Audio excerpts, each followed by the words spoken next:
salute y'all. It's your boy Tim Snow. Got another one here for you, man. I just want to say what's up to everybody here. Yeah, well, you a fella? I say, you got me, man. That's what I'm saying. It's your boy Tim Snow. Takes for the story family. Salute y'all. It's your boy Tim Snow. Takes for the story family. Salute y'all. It's your boy Tim Snow. Takes Prison Story family. Salute y'all. It's your boy Tim Snow. We got Mr. Shannon back here with us again. What's up? Welcome back, my brother. Salute to everybody already in the chat. Y'all do me a favor, hit the thumbs up button, share the video out if you're watching on Facebook, share it out on Facebook for us, wherever you happen to be watching tonight. We sure would appreciate it.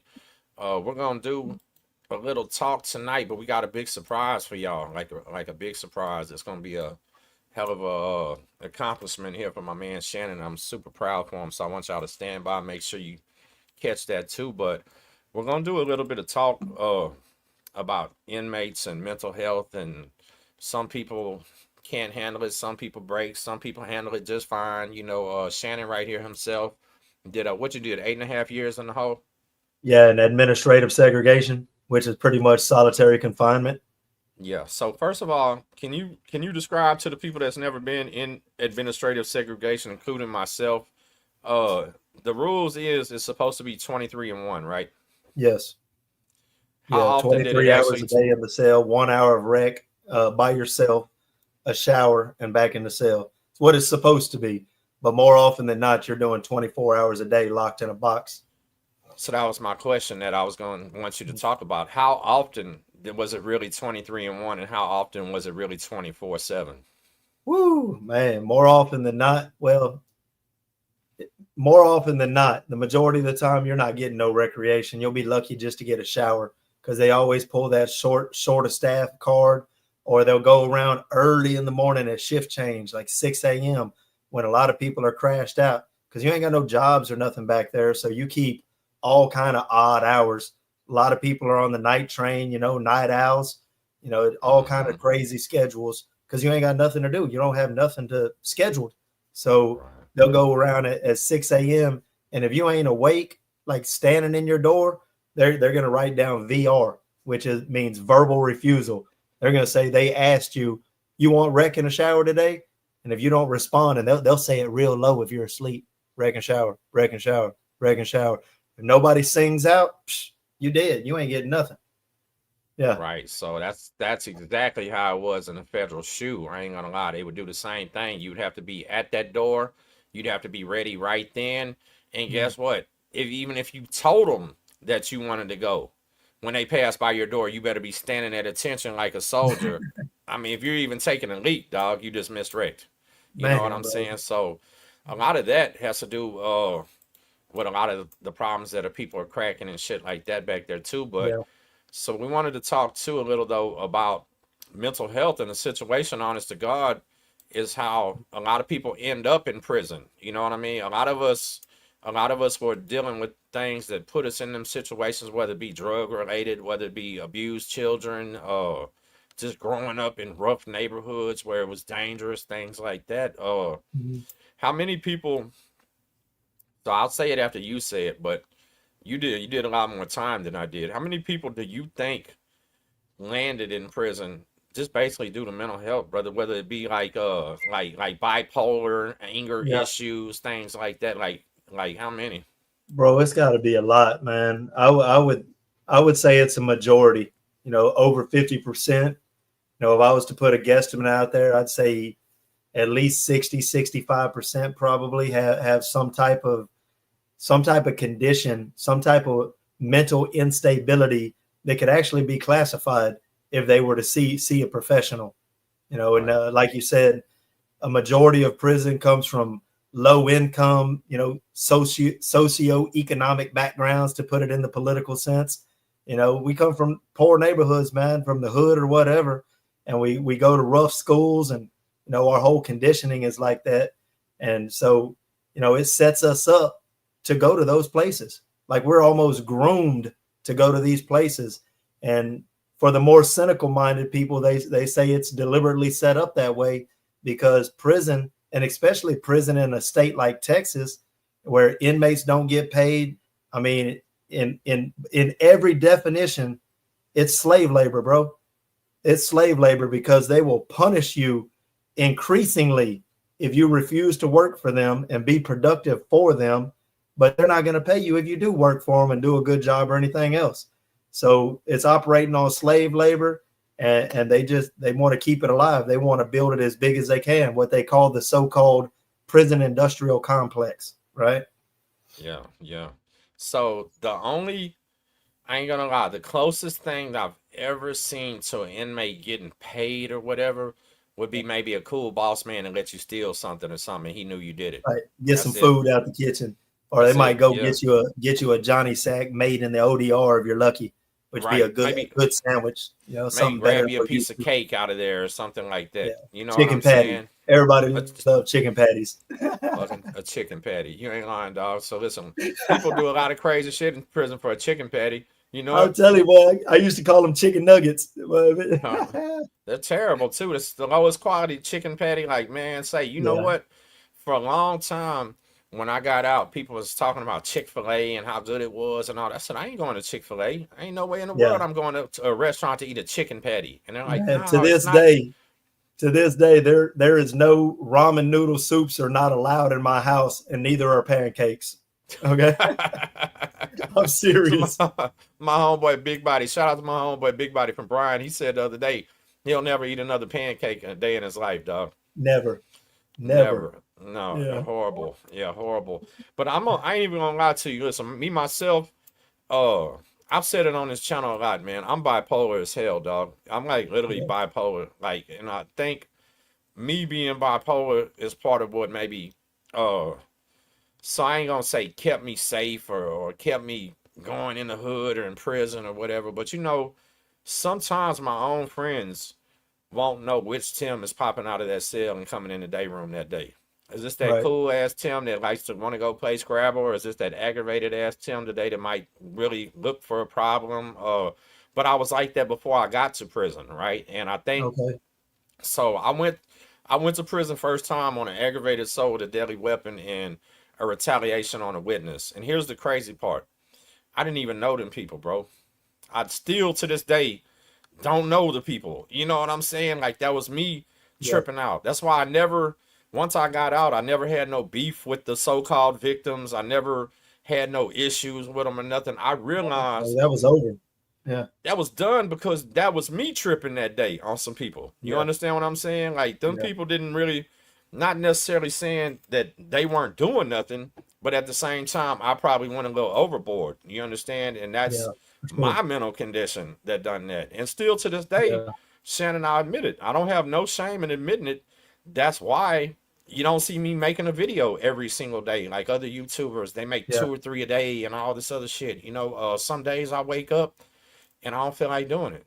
Some days I wake up yeah, and don't feel like doing shit. You know what I mean? Some days I feel like yeah, making 5 videos and hitting the gym 3 times a day and things like that. And yeah, I have never been diagnosed by anybody. I never seen any mental health or anything, but I can clearly see it in myself, and my own family has always told me, boy, you're bipolar as hell. And I have to yeah. admit it. So let me ask you something. You went to prison. What they gave you, a 35, right? 35 ag. Yeah.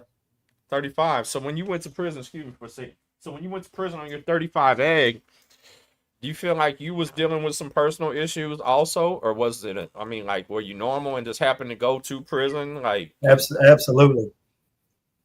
Absolutely, bro. The only thing that I was actually like diagnosed with as a youngster, man, was like the ADHD, right? Attention deficit hyperactivity stuff, man, which I don't really totally believe in.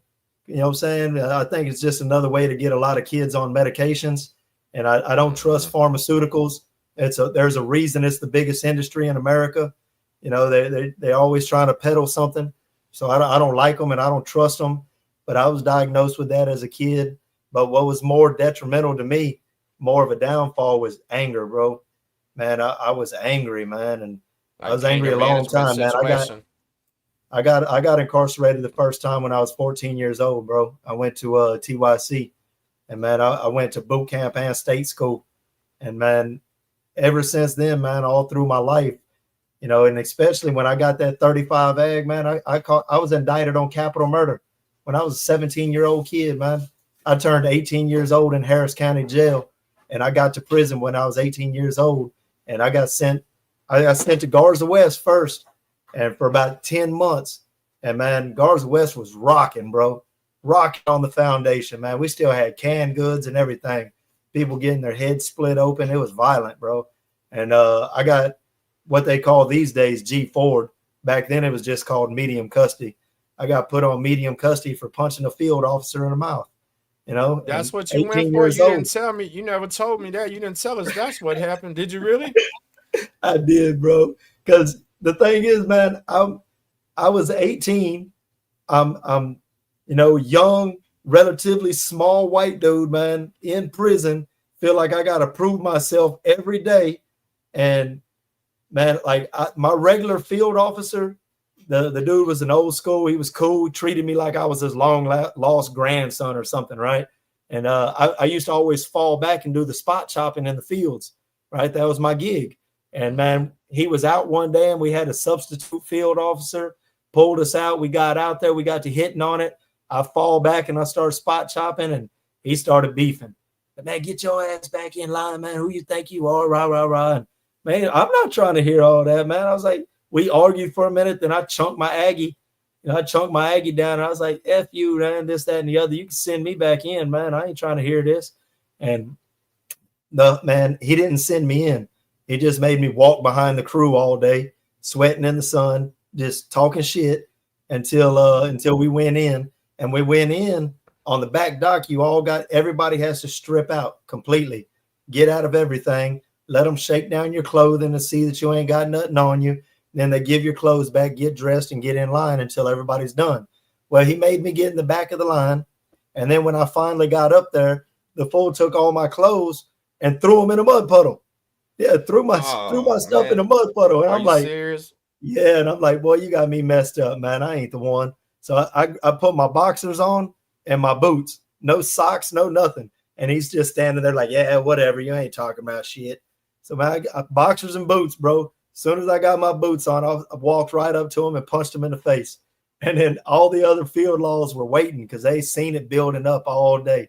And they all just bum rushed me and surrounded me and cuffed me. Took me to jail, right? Jail inside of jail. And man, so yeah, they medium custodied me for that. And they sent me to the French Robertson unit. They're like, you want to be a knucklehead? We got something for you. And man, now 18 years old, French Robertson. Now I understand why your ass ended up over there on one of the worst medium custodies in the state of Texas. Now it makes a little bit more sense. Yeah, they call French Robertson a disciplinary unit. Right. And that's where they sent me. Yeah. Right. So that actually, you know what? I don't know why I didn't ask you before exactly what happened. I thought you had gotten to some fights or something. So let me ask you this for the young white men that are watching this show, right? Yes, because sir. You're now a mentor and everything. And I'm sorry I got just you on the camera for a minute, but I got this vape thing. I don't know if it's against the rules. You good, or whatever. Bro. But so listen, you said as a young white man, being small, being young, 18, you felt like you needed to prove yourself every day. Looking back, did you need to prove yourself every day, or was that just you thinking you had to? Both, actually, man. It's true to a large extent because white dudes are the minority in prison, and man, as much as I don't like it, probably a majority of them, man. I'll say 60%. It may be more, man, but I just can't bring myself to admit more than that. Maybe 60%, and they break weak, bro. They break weak, man, and I hate it, but that's just what it is, man. And I ain't never been one of those dudes. I refuse to be that dude, So I'm gonna stand up for me and mine, man. And if I get whooped, I get whooped. But you know what I'm saying? You're gonna know I showed up, and you ain't gonna want to do it again. Can I ask you another question? Personal question. Yeah, absolutely. Was that so I know I know your history as a child going to TYC. I know where you're from. You're from the hood, for real. Like you're the wood from the hood, like my homeboy from California said. No joke. Was the 35 years ag part of what you said? I mean, like, would you have been at the same attitude with a deuce that you had with the 35 ag? Probably not. But I knew 35 ag, man. I had a big old chip on my shoulder. I was mad at the world, bro. I was mad at the world for a long time.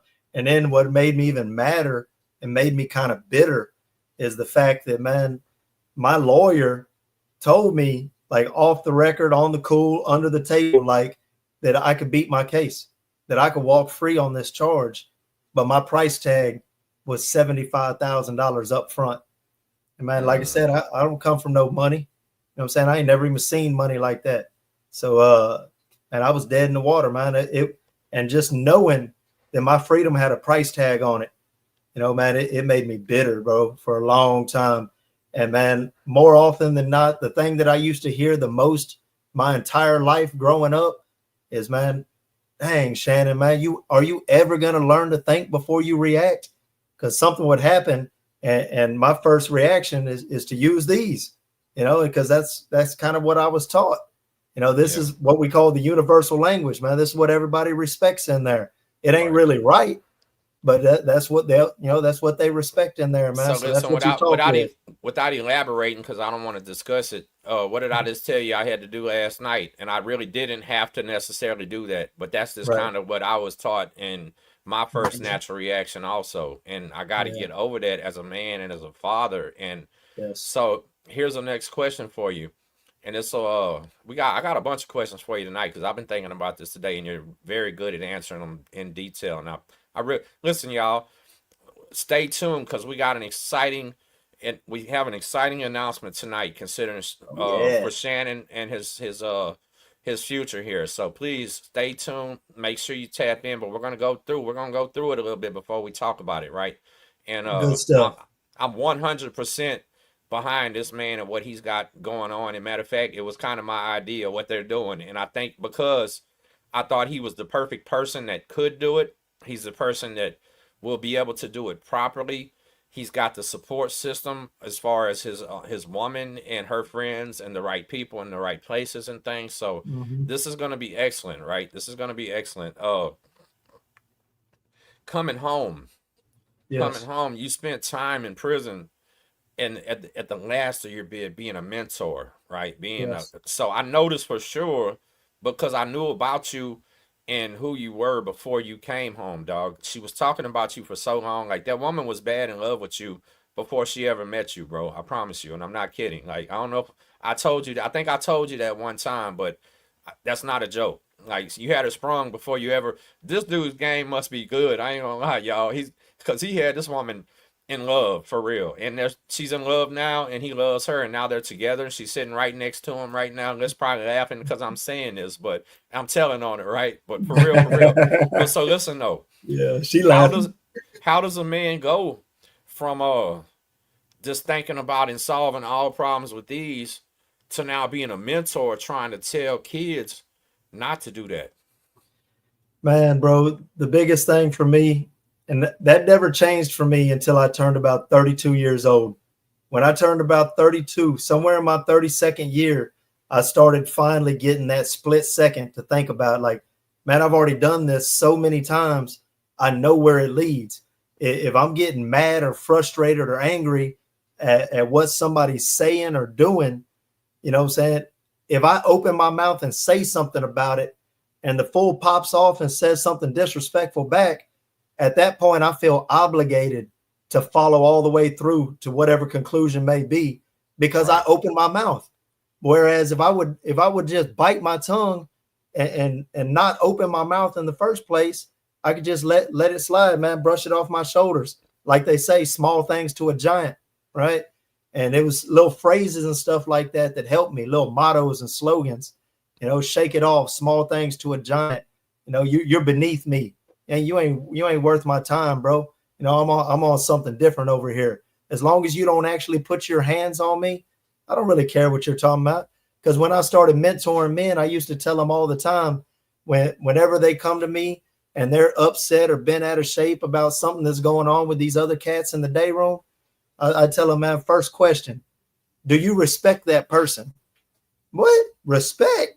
Hell no, I don't respect that fool, man. I can't stand that fool. I want to whoop him right now, man. That's what I'm talking about. And I was like, look, bro, if you don't respect that man, then why do you care what the hell he thinks or what his opinion might be? That don't make no sense at all, man. If I don't respect you, man, then your opinion don't really mean much of anything to me. I don't care. I'd prefer you to keep it to yourself. But other than that, man, you ain't bothering me. I don't care what you got going on, man. I'm doing me. I'm living my life. I'm trying to better myself and get myself up out of this place. And I finally got to that point. And they say the best way to learn anything is to teach it to somebody else. And I found that to be true. If you're teaching other men these lessons like this that you've learned, then it keeps you on point. And how can you teach somebody else if you ain't handling your own business, man? You'll just be one more two-faced hypocrite. And I don't never want to be that, So what you're telling me is about 32 years old, you learned how to stop shooting yourself in the foot. Yeah, I had to think before I react. Finally, it happened. Yeah.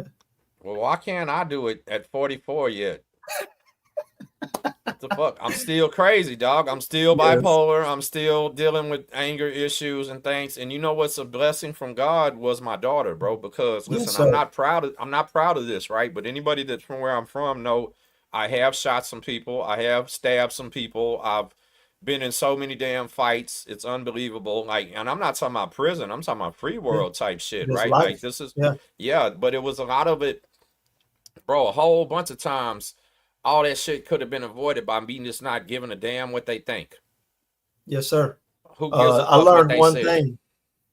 Anger was always my biggest thing, man. My biggest destructive factor in my life. Like when I started thinking about getting out of prison, and I was considering what are the things that can send me back to prison when I finally get out of here, man.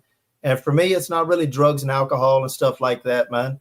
For me, man, the very top of the list, punching somebody down out here, bro, because you really can't get away with it out here no more, man. It's a different world.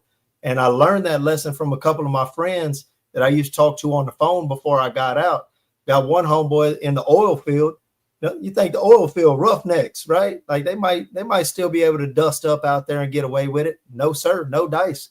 He got into it with a coworker. Dude called him the B word, man, and he two-pieced him and dropped him.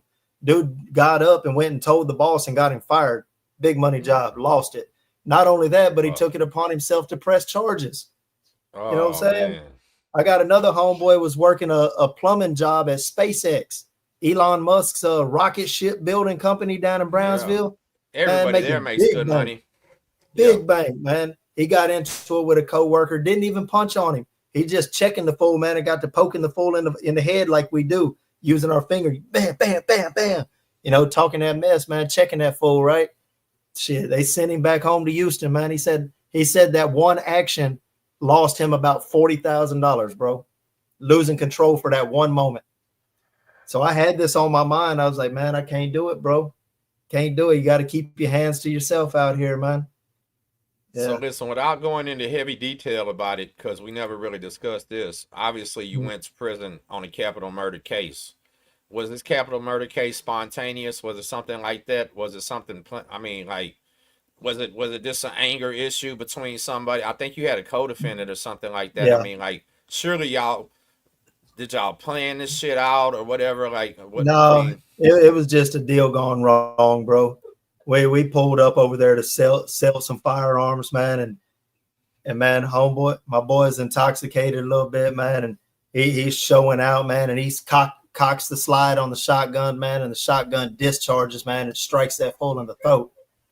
So they charge us, we took off. They charged us both with capital murder. Like I said, I was 17, he was 20.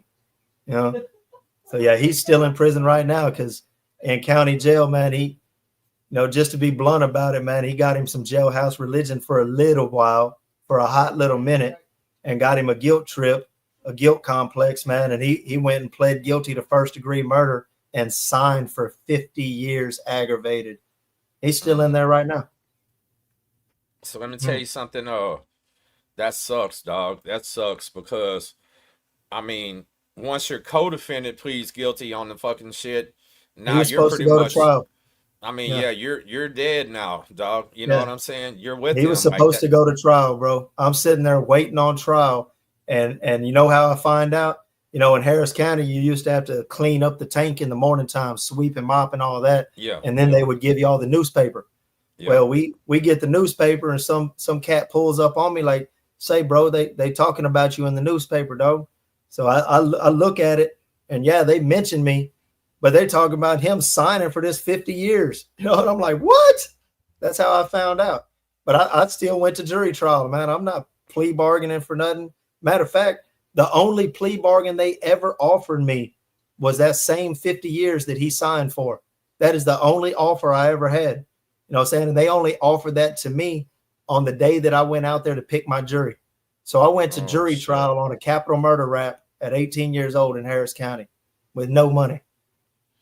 Yeah. So I got a friend right now, man. Much respect to my brother Josh Sam. Josh Sam's in that same situation right now. He got into a fist fight, right? And the man passed away. Josh was a bad dude. He's very strong. He's very, very dangerous with his hands.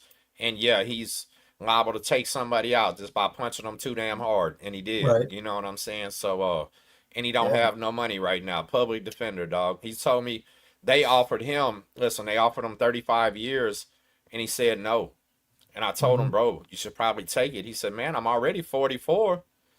I said, man, you know, it's just, what else are you going to do, bro? You know, it's a gamble. It's a gamble, man, playing that game to try to get as low a number as you can. I've seen plenty of cats get them all the way down to 10, 9, 8, and they still say no. They're trying to play stiff, and then they hit them with like 70 years, you know, something like that. So let me tell you two things I want to say about that. First is, here's where the system is corrupt, right? Because, or it's just unpredictable. My brother Scarface, man, everybody from Galveston County know my brother. That was his name, Face. This dude here got a 50-year sentence for 10 grams of cocaine. And you're talking about a man getting a 50-year sentence for capital murder. This is how the system varies. You know what I'm saying? Like, here goes 50 for murder or 50 for like $150 worth of cocaine. That's why I tell these people this is not the life you want, dog. You don't. Your life is in their hands at that time. You know what I mean? Like, totally. It just is. They call you property of the state. You're not even your own person no more. You're property of the state. You're like chattel. I mean, your number. That's it. Yeah. That's it. So that's what I tried to explain when Ashlyn first started getting into the prison reform and all that. That's how I met her and everything. I tried to explain to her about that. I know she has a child in prison and everything, like how these people, and I get on her butt all the time, dog, because I feel like myself, it's, for me personally, I'm always going to take the inmate side on things, right? Because I've been an inmate. I know how it feels to be state property. I know how it feels to work for free, be mistreated and all that too. But then at the same time, I understand those people have horrible jobs also. They're dealing with mental depression and up and downs and overworked and all this. So, but I'm still always going to take the inmate side. I don't care. You know what I'm saying? That's just me by nature. You know what I mean? But I understand. So that's what you answered that question really good for me. Thank you. So when you get 35, now how does this affect your mental state? Because that's what we're talking about today, mental health today. Ooh, bro, check it out. I've told you a little bit of this before, man, but man, as hard as it is to believe, you know, like I said, I've been in this lifestyle since I was like 13 years old, you know, whatever you want to call it, man, trying to be a gangster, trying to be hard, striving to be cool, whatever that means any day of the week, you know, and I've been conditioning myself basically since I was 13, 14 years old. So, man, when I stood in that courtroom, man, at 18, and that judge slammed that gavel, man, and pronounced me guilty of the so-called lesser included offense of murder. And then they came back and they read that sentence of 35 years in the Texas penitentiary. Brother, man, I'm not even lying or exaggerating or nothing, man. I stood there and I didn't feel nothing at all, bro. How weird is that, man? I didn't feel nothing. You know, my dad is in the courtroom. My dad raised me, man. Most important person in my life. My dad shed tears that day. Maybe the second time I ever seen him shed tears in my life. But it was beyond me. I didn't feel nothing. I'm like, whatever, man. Let's whatever, man. Whatever we got to do, let's go do it. You know, I'm just mad. You know what I'm saying? Anger is easy. You know, we use anger to keep ourselves from feeling all of these other feelings and emotions that we don't want to feel because they make us feel vulnerable. You know what I'm saying? And we don't never want to feel vulnerable. So we use anger to cover that stuff up, man, because anger makes us feel strong. Just F it all and tear it all down and F the world and bring that crap and whatever you talking about. Let's do it. Let's get it. You know, that whole attitude. It makes you feel strong. It makes you feel powerful because nobody wants to feel helpless. Nobody wants to feel like you ain't got no power or no control over your own life. Right. That's exactly what just happened. And then it got worse. Before it ever got better, man, it got worse. While I was in administrative segregation, a matter of fact, it's when I hit my worst mental state of my life.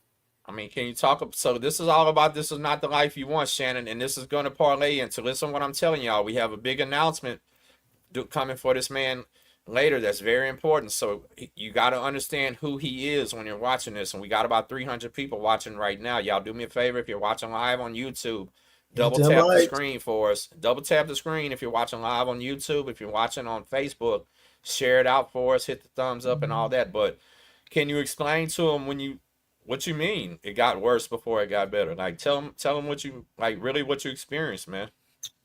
For one, let me go ahead and let everybody be aware that just coincidentally this month, man, June is officially Men's Mental Health Awareness Month, just by the by.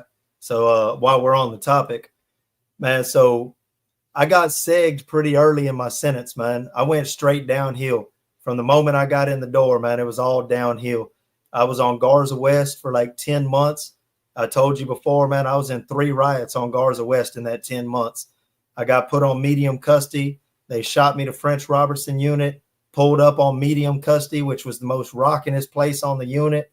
So, man, I did about a year on medium custody there. And then I got rolled to closed custody. I did about, I think it was like 8 months or something, 8 or 9 months on closed custody back there, man.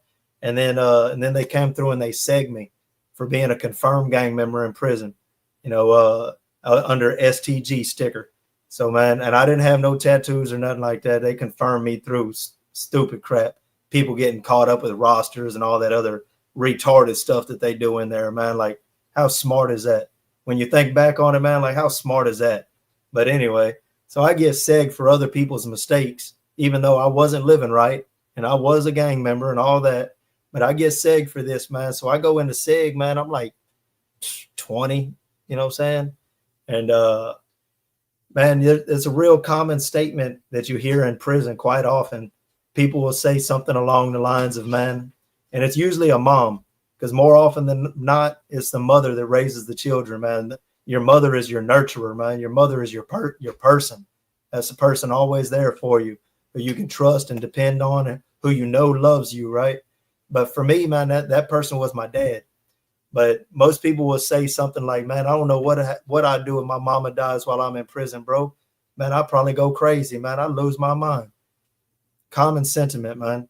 I never said such a thing, but like I said, man, for me, that person was my dad, right? My mom died when I was 18 years old, and I'm an only child. I ain't got no brothers or sisters. So, man, unexpected, totally out the blue, man. I'm sitting back here in this concrete box, 23, 24 hours a day, trying not to go crazy, man. And, man, they pull up on my door. They knock. Talking about, chaplain wants to talk to you. Like, chaplain wants to talk to me? Like, we ain't got nothing to talk about. So, man, I know there's only one thing that could be. So I'm like, dang, man, hold on, man.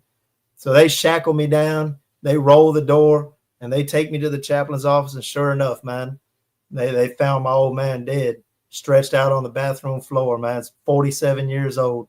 You know, they put it nicely. They say heart failure, but it was really like an OD, bro. Pills and alcohol. That was his thing, man. Taking all them different muscle relaxers and drinking on it. And then he had a broken heart from a relationship, which just made it worse, man. You know what I'm saying? Can I say something that you might don't like? What's up, bro? It also probably had a lot to do with his damn son having a 35-year sentence too, bro. Yes. That's the first thing that broke his heart. And then he found happiness again with a new relationship, and they wanted to get married, and it didn't fall apart. What, you know, in a nutshell, she was from Florida and she had a kid from a previous marriage, and he was under 18, and she couldn't leave the state with her kid. So you can't ask a woman to leave her kid behind, bro. It just don't work. So that's why the relationship fell apart. And that broke his heart all over again, man. And he got worse on the pills and the alcohol. And 47 years old, bro, dead. And man, so they took, I took the phone call from his sister, real quick, brief. All right, y'all got everything taken care of, just real practical, right? And man, take me back to my cell, man. They took me back, put me in there, took all my shackles off, man. And I went and sat on my bunk and I just waited for it to come crashing down on me, right? Like any minute, man, it's just gonna come crashing down, bro.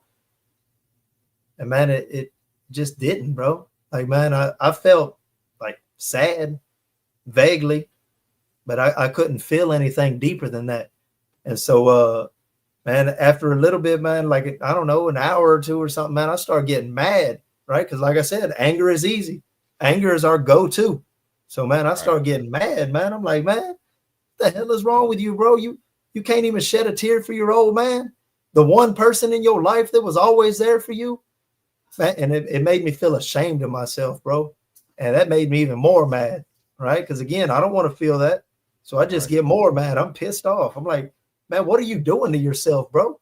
What the hell are you becoming? And thankfully, man, I was logically minded enough to ask myself, and man, if you continue down this path, where does it lead? And where it leads is to what psychology, because I happen to love psychology. I started reading psychology while I was in there. It leads to what psychology calls or refers to as the hardened criminal. The hardened criminal is the person with little or no conscience at all. The type of person that could take a little baby by the feet and bash its brains out against a wall and not feel nothing. And I had to ask myself, man, is that what you want? Is that what you want to be? And the answer was hell no. Of course not, man. That's abhorrent. That's a monster, right? So if that ain't what you want to be, man, then what do you do about it? Because it made me realize, man, for all intents and purposes, at 21 years old, bro, and I was emotionally dead. And that's a horrible thought, man. Think about all the psychological ramifications of that, man. How mentally messed up is that? 21 years old, and I can't feel at that nothing. time, though, listen, at that time, did you feel any type of guilt or anything, knowing that you might have been part of the reason that your daddy was spiraling into some type of depression or something like that? Did it hit you like that? Was it just pure anger? I mean, like, because obviously you stayed in the gang for a long time after that. You didn't that ain't the day Shannon said, No. I'm changing today. I'm dropping this. I'm going to, Yes. so mental health, let's be real. Like, how did it feel? Like, did you process that later as maybe I had something to do with this, or maybe I didn't? Because I'm not saying that you even did, but it's possible that, you got so much time to think that probably everything goes through your brain at the same time, right? Yeah. At that point in time, man, just being honest, I wasn't mature enough yet to really think that way, man. I might have felt it, but I didn't understand it, and I do now. I understand that completely now. And on a side note, man, like I said, man, my pops was the most important person in my life. And all that happened, man. He died. He was cremated. And, man, my aunt, his sister, has had his ashes, at my family house in Baytown ever since, right? And all these years later, I finally got out of prison, man. We went to Houston last week to see my cousin. And while I was down there, man, I picked up my dad's ashes, bro, because his last wish was for me to spread his ashes for him. And he told me how he wanted it done. So I got his ashes right here in the bedroom, bro. So that's fixing to go down sometime soon. And that's going to be a really emotional thing for me. I mean, to be honest, I don't think I'm really quite ready for it yet. But, but yeah. You know what? It's honest to God. I don't even know if I'd be able to do it, Shannon, if it was my dad. I'm serious. I might want to keep him with me, the little bit of him that I had. I know that's his wishes and what he wanted, but it doesn't mean you have to do it on immediately. Right away. You do it when you're ready. You know what I'm saying? That's what I would do. I mean, I wouldn't like how you said going down sometime soon. You make sure that's when you're ready to say goodbye for real. You know what I'm saying? That's good advice, bro. Yeah, that's what I would do. Like, don't rush to do it because there's no time limit on that, right? You know what I Yeah. mean? And True. yeah, so they're asking how long you been out. He hadn't been out very long, y'all. A few months. That's it. 6 months, baby. 6 months, 25 years in, been out 6 months right now. So he's still real fresh, and he watched the system change from no safe prisons, no payphones, nothing, None of all the that. way up to the tablets. You know what I mean? Yeah. So he's got a little bit of experience in everything. So Just a little bit. how did you yourself keep from going mentally insane and breaking and back there in that hole? Was there a trick? Like, is there some kind of trick to Yeah. this? I mean, there's probably several, but two things that worked for me was exercise and education. That's what worked for me, man. I was lucky enough. I met a couple of good homeboys that they turned me on to knowledge. They got me to open my mind to, man, they used to tell me, bro, life does not end at that prison fence, at that razor wire, man. In many ways, in most ways even, that's where life begins at. They would tell me, man, yeah, you have to learn the ins and outs inside of this place to be able to navigate it and survive. But at the same time, man, this ain't your whole world, man. This ain't nobody's whole world, man. And when I got that 35-year sentence, the one thing I told myself was, man, do not become institutionalized. That was my biggest thing, man. Do not become institutionalized. And so I was always consciously aware of that. Man, I do not want to be institutionalized. Right. So I had it on my mind. And so, man, they turned me on to knowledge and education. 25 years later, when you left, were you institutionalized either way? In some ways, man, it's almost unavoidable, man. But did you come home and take a shower in your shower shoes at home? No, no. Then you wasn't that bad. Then you did good. Yeah. The guys that do that type of shit, they're burnt up. You know what I'm saying? Yeah. Yes, so if you could so how did the first shower after 25 years barefoot feel? Weird. It was definitely weird, man. Felt weird, huh? Yeah. I spent my first night out in a sober living house, and man, it was just, everything about it was strange, man. I had a cell phone that I didn't know how to use. My boy that picked me up when I got released gave me an Android, and I didn't know how to use it, man. So I'm trying to figure stuff out, and man, sometimes I would, getting out. That's another thing a lot of people don't talk about, man, is the mental stress and tension that people like us experience after doing whatever amount of time on the inside and coming out, and it's a brand new world. And we're trying to transition, and we're trying to discover what's normal out here. What does that mean? What does that look like? So you're looking at everybody else trying to figure out what normal is, right? And man, sometimes I would feel overwhelmed, especially like in my first couple of weeks. It was most intense, like in my first month. I only averaged 2 hours of sleep when I first got out. That was my nightly sleep, man. I would average about 2 hours, and that was it. And I wasn't even tired. Like, that's all I needed. I was like, man, I've done enough sleeping, man. I'm free. I'm trying to be awake. I'm trying to see everything. So we'll get to that in a minute, because that's an important part of the announcement and everything else too that we have coming. Yes, y'all stay tuned. We still having a big announcement coming for this. But so in that hole for them 8.5 years, and salute to my brother Big B right there in the comments, man. I love you, boy. So during them 8.5 years back there, like, how many men did you see actually break?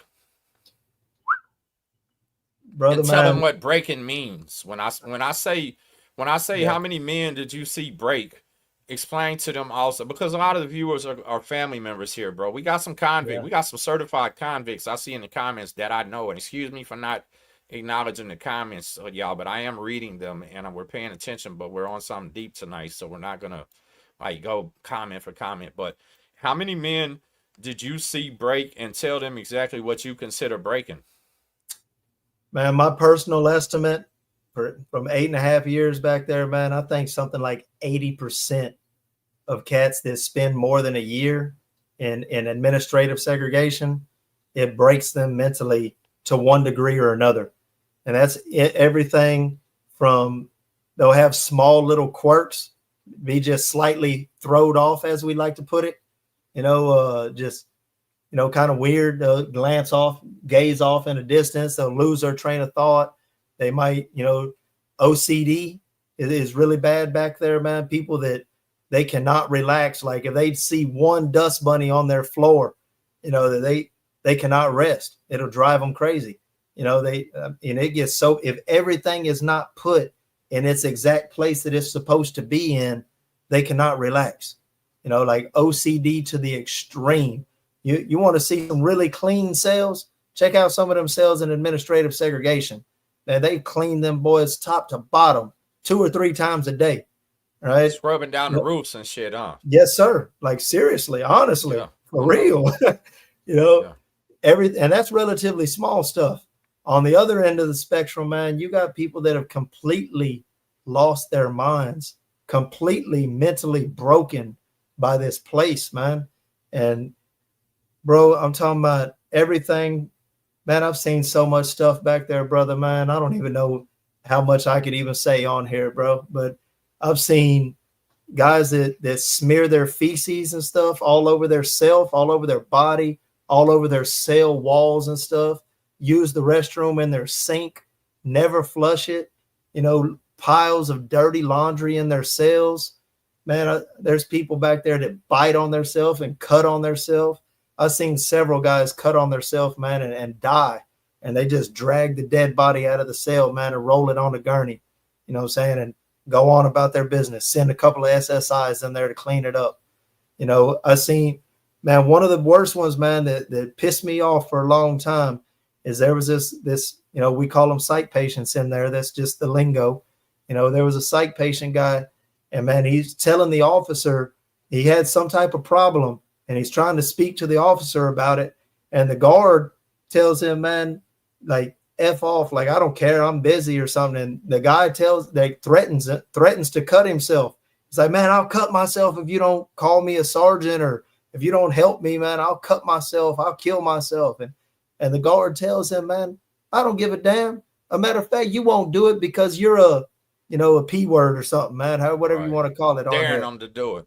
Yeah, he really did. I dare you to do it. If you don't do it, you're a this and you're a that, and just antagonizing the man and egging him on, and then he walks off and goes on about his round or whatever, changing out rec or showers or whatever he's doing. Bro, when the man came back around, I seen him look in the cell, and he turned white as a sheet, and he's like, man, dude, when they pulled this dude's body out of this cell, man, there was so much blood in this cell, bro. The SSIs that cleaned it up, they said there was blood on the ceiling. There was blood inside the lockers. There's blood on every wall, in the sink and toilet.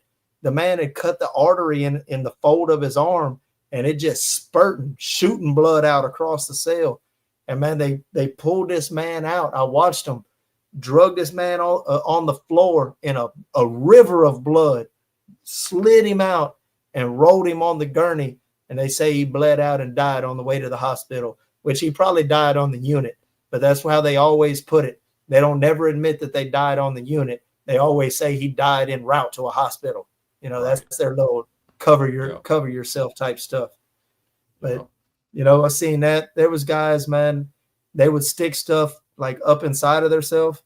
And man, I'm talking about spoons, razor blades, so that they would take a trip to the hospital to get them removed. Razor blades, bro. I mean, that's crazy, dog. I mean, these people doing it just to get out of the cell, broken. just to get out of the cell and take a trip? Just to get out of the cell. Yes, sir. Yes, sir. Completely broken down back there, bro. It's one of the saddest sights I ever seen. And I told you before, man, I used to look at that place sometimes, and I think to myself, man, these are human kennels, just like at a dog pound, but these are for humans. These are human kennels. And you know how degrading that makes you feel? How dehumanizing that is? Man, it's terrible, bro. Yeah. Yeah. So honestly, I don't, me, dog, because I never spent. So I've been in the hole, I've been in back there, but never for as long as you did. So I've seen crazy people, and I've seen all this wild shit, but I never seen it for as long as you did. You know what I'm saying? Never prolonged like you did.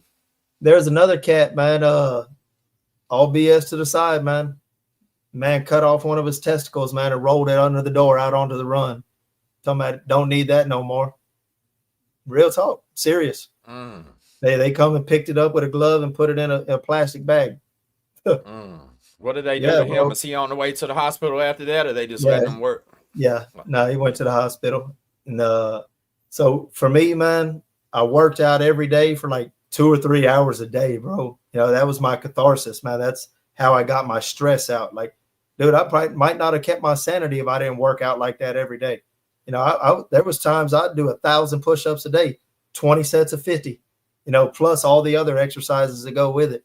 You know, so it was like extreme, man, but I needed that, you know, that was part of my survival mechanism, you know, and then reading education, getting aware of stuff, staying aware that there's a big old world out here full of all kind of wonders and fascinating stuff, man, that's just waiting for someday when I might be able to experience it, man, if I make it out of this place. And then there's the fiction books. You know, reading fiction was like my escapism, man. I learned to love reading books, and I would read these fantasy novels that come in series and all this stuff, man. And bro, it was when I read a book, man, it was just like I was watching a movie because there ain't no TVs back there, you know. So it was. I see all this stuff in my mind, man, just like I'm watching a movie. Are you a fast reader like I am? Can you read? Do you read a book fast, or you read it slow on purpose? I'm somewhere in the middle. You know, I read an 800-page book, man. It might take me 2.5 days. Yeah, that's pretty fast then. So sometimes, depending on how many books was available, I might read it slow on purpose. But if I got a couple books, then I might knock them out quick. You know what I'm saying? Bro, things like if that. I told you how many books, how many series of books that I've read numerous times, not just twice, but numerous times, well, you trip out. There's some some series that I've read 4 or 5 times, 6 times. You know what my favorite ones was? What's that? You ever read them Louis L'Amour books, the Sacketts? Yes, the Sacketts. Yeah, the Sacketts about their whole family coming over from Europe and settling over here and all that. Like for about a whole year of my life. For about a whole year of my life, I read them. Did you?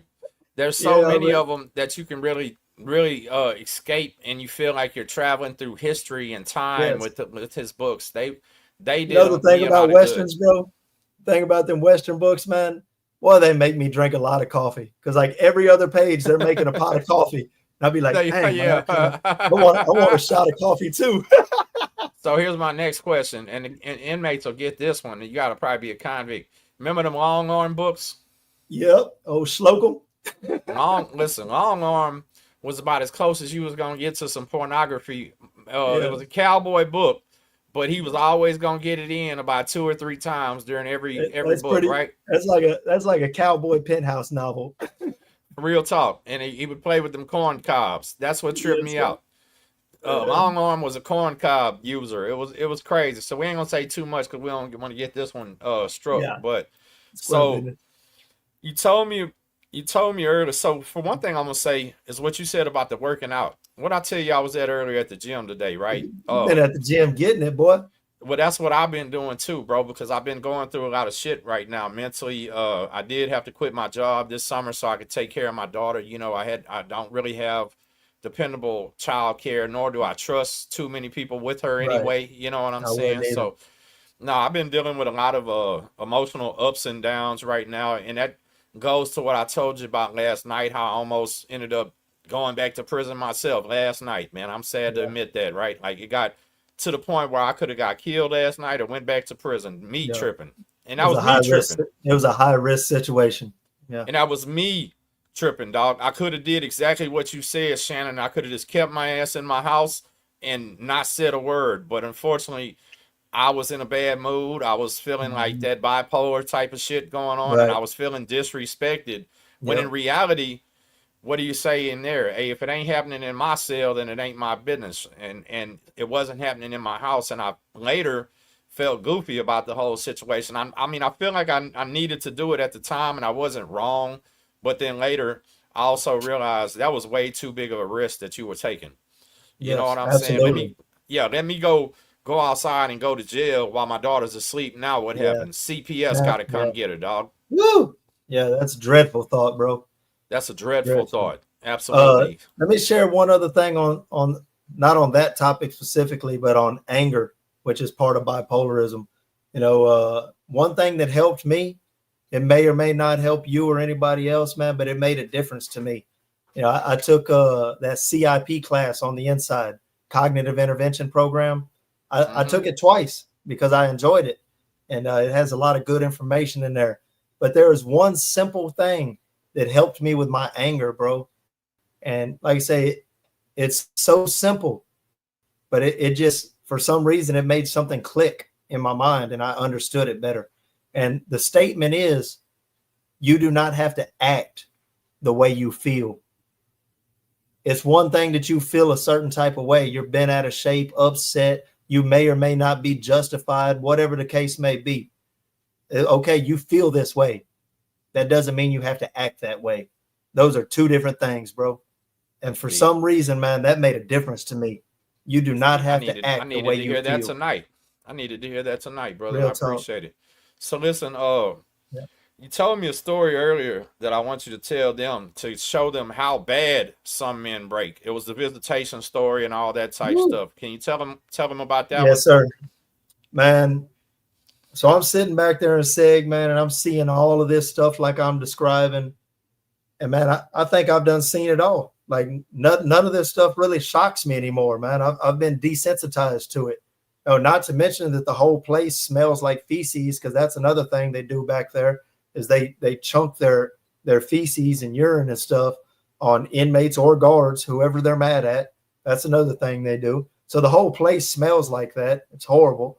But so in this environment that I've become desensitized to, I don't think, I've done seen it all. I don't think I could be shocked no more, man. And until the day I was shocked, I think maybe the worst thing that I ever seen back there, man, is one day, man, I'm standing in my door and I'm shouting out my door, talking to somebody down the run, and we're holding a conversation because that's the only way you could hold a conversation.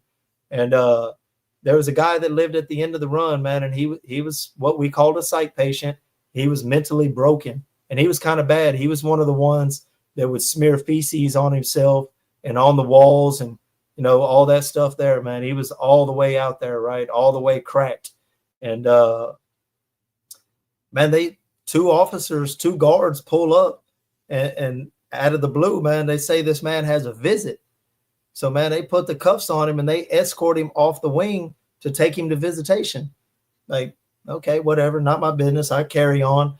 About an hour later, man, they're bringing him back, and I'm still standing in the doorway talking. And I've been on the French Robertson unit for so long that I know all of these guards and stuff. So, man, I see them, the expression on their face when they come back, man, they got that so-called boo-boo face. Like, I'm like, look out, such and such, man. What's up? What you got that look on your face for? So one of the guards, he peels off the escort and he pulls up on me while the other cat takes the dude down there to a cell and locks him back up. And he's like, man, you wouldn't believe this shit, bro. And I'm like, yeah, what's up, man? He's like, man, this dude's mama just showed up to come visit him after no telling how many years or whatever, who knows. But this fool's mama showed up to visit him. And he said, man, this dude was down there in the visitation booth playing with himself, bro, in front of his mama. And his mama was sitting there in tears, bro, crying, didn't know what to do. And I was like, what? Are you, man? I didn't even know, man, I was shocked to my core. I done thought I seen it all, heard it all. But man, that shocked me to my core, bro. That offended every moral fiber that I ever had in my body to my core. And I didn't even know what to say, bro. I walked away from the door and went and sat on my bunk. I was stunned. And I think that might have been the worst thing I ever seen or heard about in there, bro. And I've seen a lot of ugly stuff, but I consider that the worst. Mental health talk now. What do you think, looking back as a grown-ass man now, that did to his mom, bro? Oh, my God, bro. She had to be so devastated, man. That's who I feel for the most. I mean, it's sad and tragic, the situation that he's in and the condition he's in. But, bro, your mama? Man, I could hardly even imagine what she would feel, man. This utter devastation. Like, he looks like my son, but my son don't live in there no more. That his mind is gone, cracked, broken, disintegrated. I don't know, but that's not my son no more. So it's almost like losing a loved one. It's almost like my son is dead, and man, that's got to be a horrible, horrible, crushing feeling. That makes me feel bad. And how long do you think he was back Yeah. there before that happened?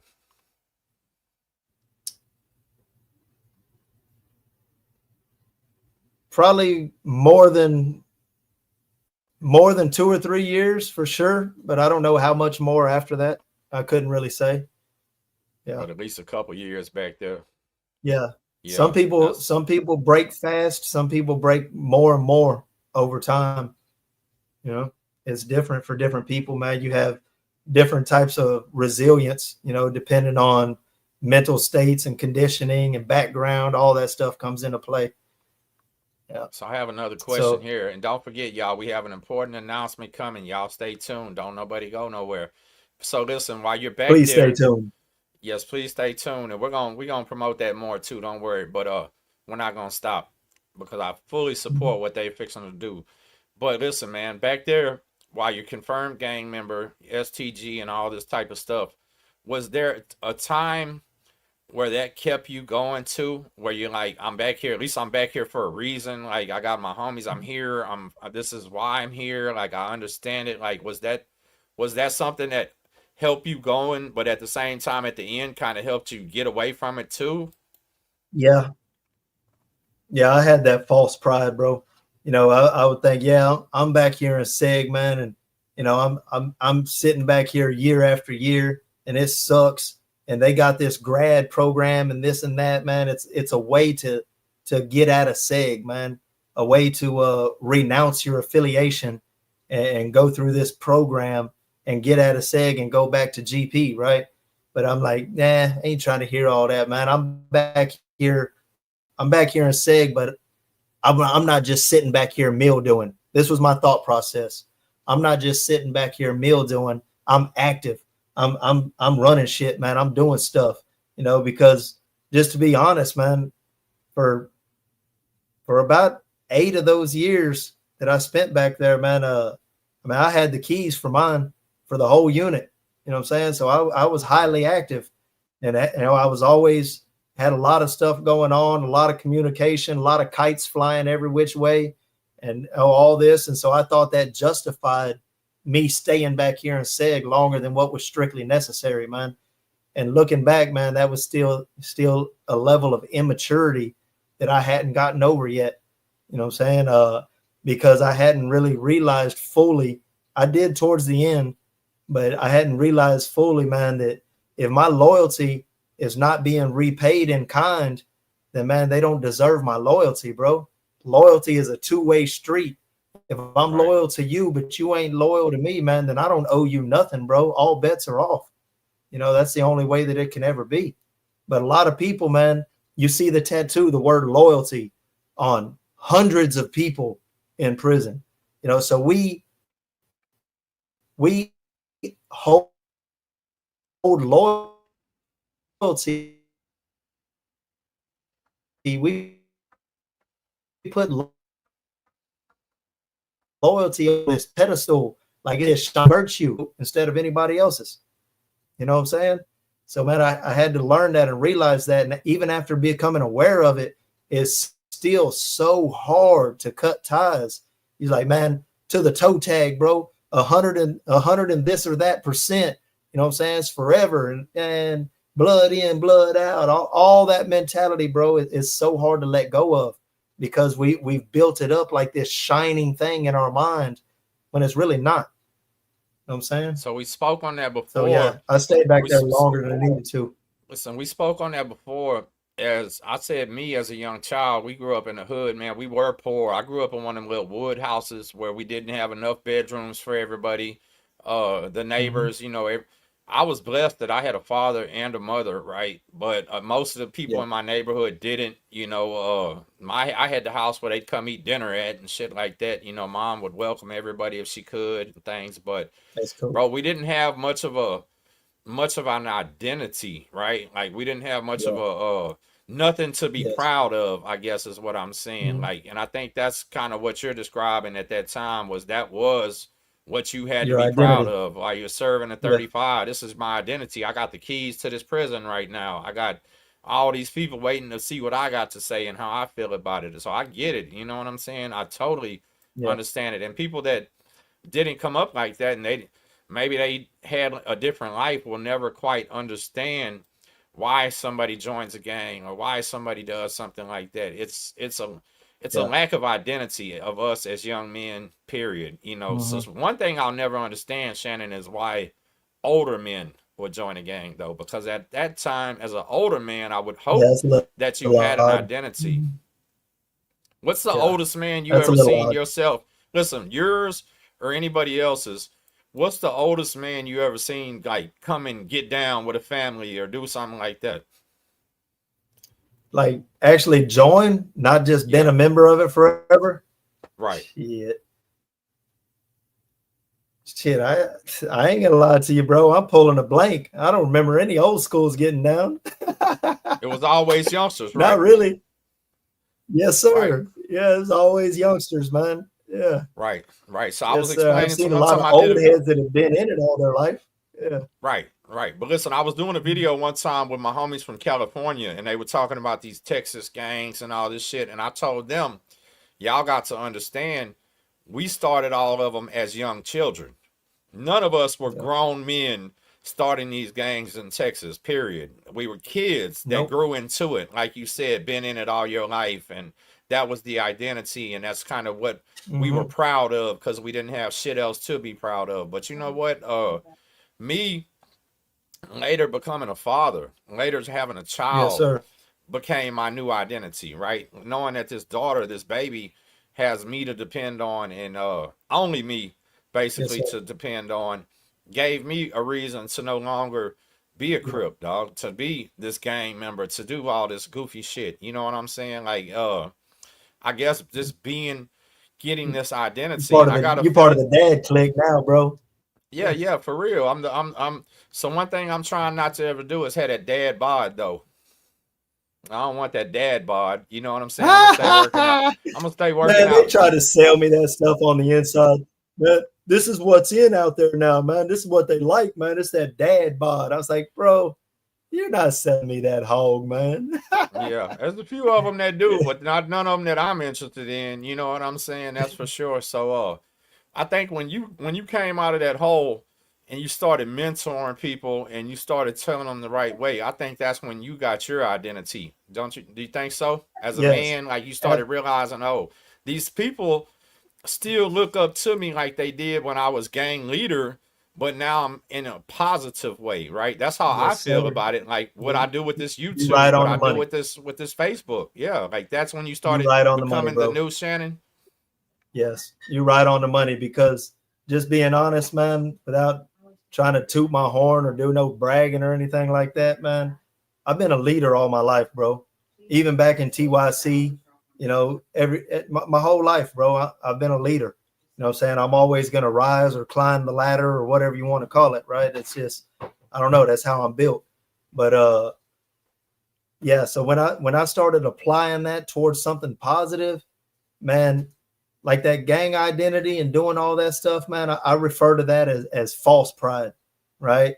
But when you channel all that into something like helping other men to grow, develop, mature, evolve, find an identity, find a purpose and some passion in their life, man, something that drives them to excel and be better today than they were yesterday, better tomorrow than they were today, you know what I'm saying? And all this stuff, bro, man, the feeling that you get, man, that's righteous pride, and there's a lot Right. of religious types that they seem to think that the word pride is evil, and I don't believe that, man. False pride is false pride, but there's some things in your life that you should be proud of, bro. What I call righteous pride, achievements, accomplishments, Right. things that Right. you've done, man. You should be proud of that, man, because you earned that, bro. So take your due. Don't brag about it, but take your due. So that, man, So that fueled me, bro. And like I said earlier, man, I found that the best way to learn anything is to try and teach it to somebody else. So man, that's what I started doing, man. And it drove me, like, I got to prepare myself and I got to be right and I got to be ready to bring this message to these men, man, to give them something that's going to help them, that's going to give them hope, that's But going to give them I have a motivation. question for you though. I have a question for you though about that I've always wondered, and I waited tonight to ask. Like, so Yes, sir. when you're talking to these younger men now, you said you're about 32, 33 at this time. You've been in jail since TYC, basically. You know what I'm Pretty saying? I know much. you weren't out very much time in your entire Yeah, life, and that's unfortunate. I'm not capping on you or anything like that, but it's I know. facts, right? The man has Yes, been sir. in prison most of his life, and he's only been out 6 months right now. He's in his 40s, and he's been incarcerated since about 14 years old, and it's a damn shame because he's a guy that has came so far. But bro, tell me, and how did you, like, how would you approach a hard-headed ass youngster that has a lot of time, that really ain't giving a shit about nothing, that was the young you? Like, how do you even approach this, and how do you even start to tell them about a different way in life? Like, how do they, I mean, like, are they receptive to you at first? Or they like, old school, get the fuck away from me, man. I got a lot of time to do. Like, nah, I know they ain't disrespecting you, but I get it. like, are they receptive to this shit or not? It just depends, bro. First and foremost, man, it depends on what type of lifestyle they're living, what their little affiliations are, what their mentality is, what it is that they're into. That's gonna make a difference to my approach, to how I approach them, how I speak to them, what type of lingo I use when I'm speaking to them. Because from reading all these thousands and thousands of books, man, I got a great vocabulary and I can speak to anybody from the hood to the college professors, you know what I'm saying, in their own lingo, to where they could feel like they could have a comfortable conversation with me, man. Been to Fifth Ward, all that stuff, man. I know all kind of people, right? I can communicate. I got good communication skills. So that would be first, man. But aside from that, man, I just, I used to ask men, man, like, look out, bro, man. Maybe not at the very beginning of the conversation, but somewhere in it, I'd be like, say, bro, does your life have any meaning to it at all? Does your life mean anything, bro? Does it have any point or purpose to it? If you were to die today, would your life have meant anything at all to this world or anybody in it? And man, it really kind of makes a lot of people sit back like, huh? Like, man, just think about it for a minute, bro. Give me an honest answer. Does your life have any meaning to it? I'd be like, you see their face scrunch up, and then man, and then I'll hit them like, man, do you want it to? Would you like it to? Would you like your life to actually mean something, bro? Because man, what you need is a cause, man. You need to find some purpose in your life, man. What do you exist for, bro? What do you want out of life? Look around you, dog. Is this all you want out of life, man? Do you want to spend the rest of your life in this place? Get out for a couple months every once in a while, man, and come right back, until you die? Is that a glorious life? Is that something you can be happy with? And come on, man, not many people are going to be able to answer yes to that, so, and then that gets them to thinking, well, shit, what can I do? What should I do? And they don't really know where to go, man. So they need some direction at that point, man. And I there's a lot of different avenues and approaches, but it's like, man, think about, what do you want to do in your life before you die, bro? You know what I'm saying? What's important to you? I don't care about what's important to anybody else, because it's going to be different for every individual. But what do you want to do with your life before you die? What do you want to do? What do you want to see? And what do you want to experience before you die? You know what I'm saying? And don't just think about it, because thoughts are fleeting. You'll think about it right now, and you might not think about it again for a week, a month, a year, or ever. Write it down, bro. Write that stuff down. You know what I'm saying? Your so-called bucket list, if you will. You know what I'm saying?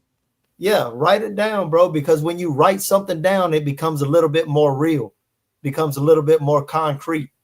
You know what I'm saying? So you know what I seen? You know what I seen, y'all? I'm talking to the viewers. Yes, sir. Guess what? This is what I seen. I seen Shannon crazy ass skydiving not too long ago. Was that one of your things that you had on your bucket list? Yes, that's definitely on my bucket list, bro. And I finally did it. I How'd thought to it myself, feel? I'm scrolling on internet somewhere, man, and I seen it advertised, man. And I was like, man, how much does that cost, man? And it only cost like $200. That was it. Another $100 to get the GoPro video of it. So I paid $300 Oh, in dope. total. And I was like, I told myself, I got $300, man. Why wait?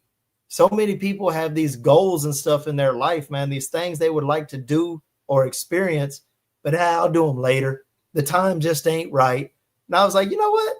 Why wait, man? Let's get it in, man. Let's do this, man. I did enough waiting in there.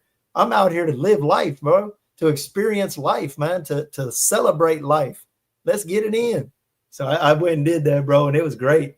It was intense. Yeah. So okay. So last question I'm gonna ask you about prison, and don't Okay. forget, stay tuned, y'all, because we're getting ready to get to the announcement. The last thing I'm gonna ask you about prison was as when you got. So what did you get, a FI what? And FI1. You got a Yeah. FI1 for real? Because, man, it Holy was a shit! crazy Are you situation. serious? This a FI1, 30 days. Well, no, not well. It's a little more complicated than that, bro, because I had the 35-year sentence and I picked up a stacked 2-year sentence while I was on the inside. They stacked another 2 years on top of that 35. Oh, I And didn't know that. so I finally made parole on the 35-year sentence after 22 and a half years. And then they paroled me to that 2-year sentence. So I didn't get out or nothing. They just paroled me from one sentence to the next. Oh, that's why I was there Yeah. FI1 then. I got you. Yeah, So so did you that's have to it's discharge actually the two? it's actually called a CUFI. When you have a stacked sentence, what they give you is called a CUFI, and they parole you to your next sentence. And yeah, they made me do every single day of that 2-year sentence, day for day. I discharged it, but when I discharged it, they didn't let me out of prison, bro. I discharged it in like May 11th of last year, and they did not release me, bro. They got my paperwork and sentences mixed up and confused. And Ashland fought for me every single day, dude. And man, I went down through there, man. They did not release me until November. I was supposed to be released in May. They didn't release me till November, bro. Heck, how wild is that, man? Waking up in that place every single day, thinking to yourself, man, I'm not supposed to be here no more, bro. I did my time, man. I'm supposed to be free right now. And man, it sounds crazy, but when it's really true, it's even more crazy, you know? Right, Yeah, right. that's So what I went through. I actually remember her myself fighting for you and talking Yeah, about it. Yeah, no, yeah, that's why I for told you months. she was in love with you, trying to get your ass home.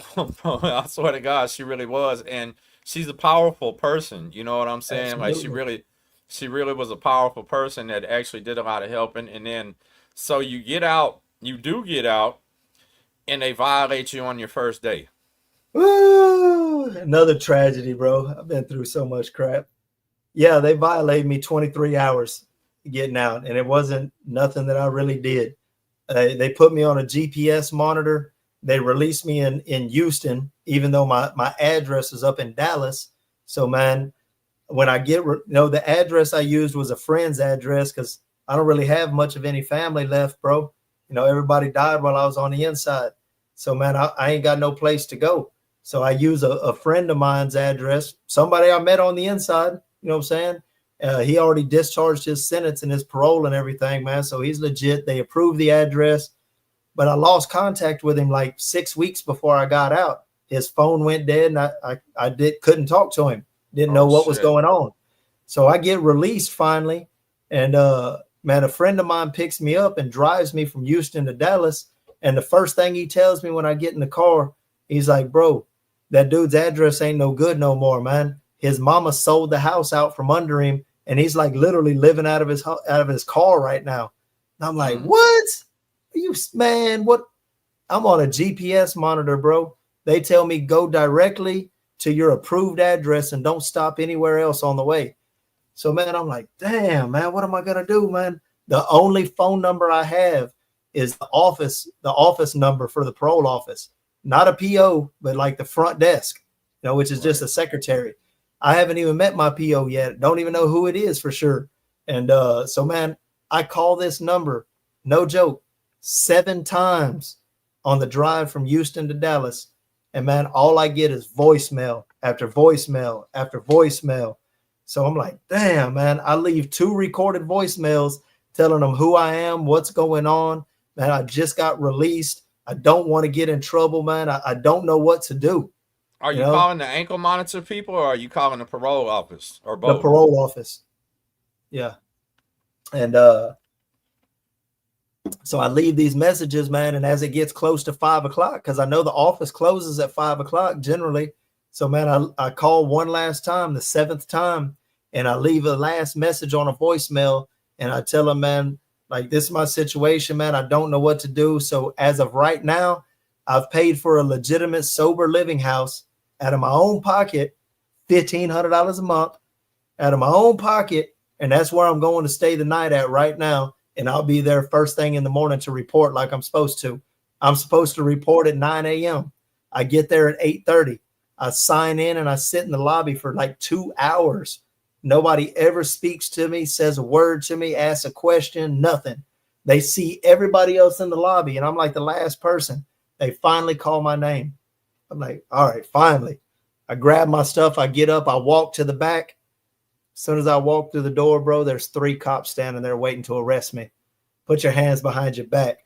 And they're aggressive. Like, they're expecting me to stud up or something, right? So I had to tell them, like, man, y'all need to calm down, bro. I am not resisting. I just want to speak to a supervisor or something. They ain't trying to hear it, bro. Hands behind your back right now. Man, they took me to jail, bro. 25 years in prison. I spent my first month in the free world in Dallas County Jail. Yeah. Devastated. So this is all about mental health today. Now, how is this? So this is what you call the worst roller coaster I've ever heard of, Shannon. Like, this is one of the man had a 35-year sentence. He makes, what is it, CU1, whatever you call it. What's it called? CUFI. Yeah. CUFI1, which means in 30 days, he's done with his 35. Now he's got to do his 2, discharge that, get out and get violated on your first day going back to Dallas County Jail, which is rough as hell all by itself, and you're not even from Dallas. Like, what's your mental state now, dog? Are you like, man, I'm going back on this 35 now? Like, I got 10 more years left? I'll tell you this right here, man.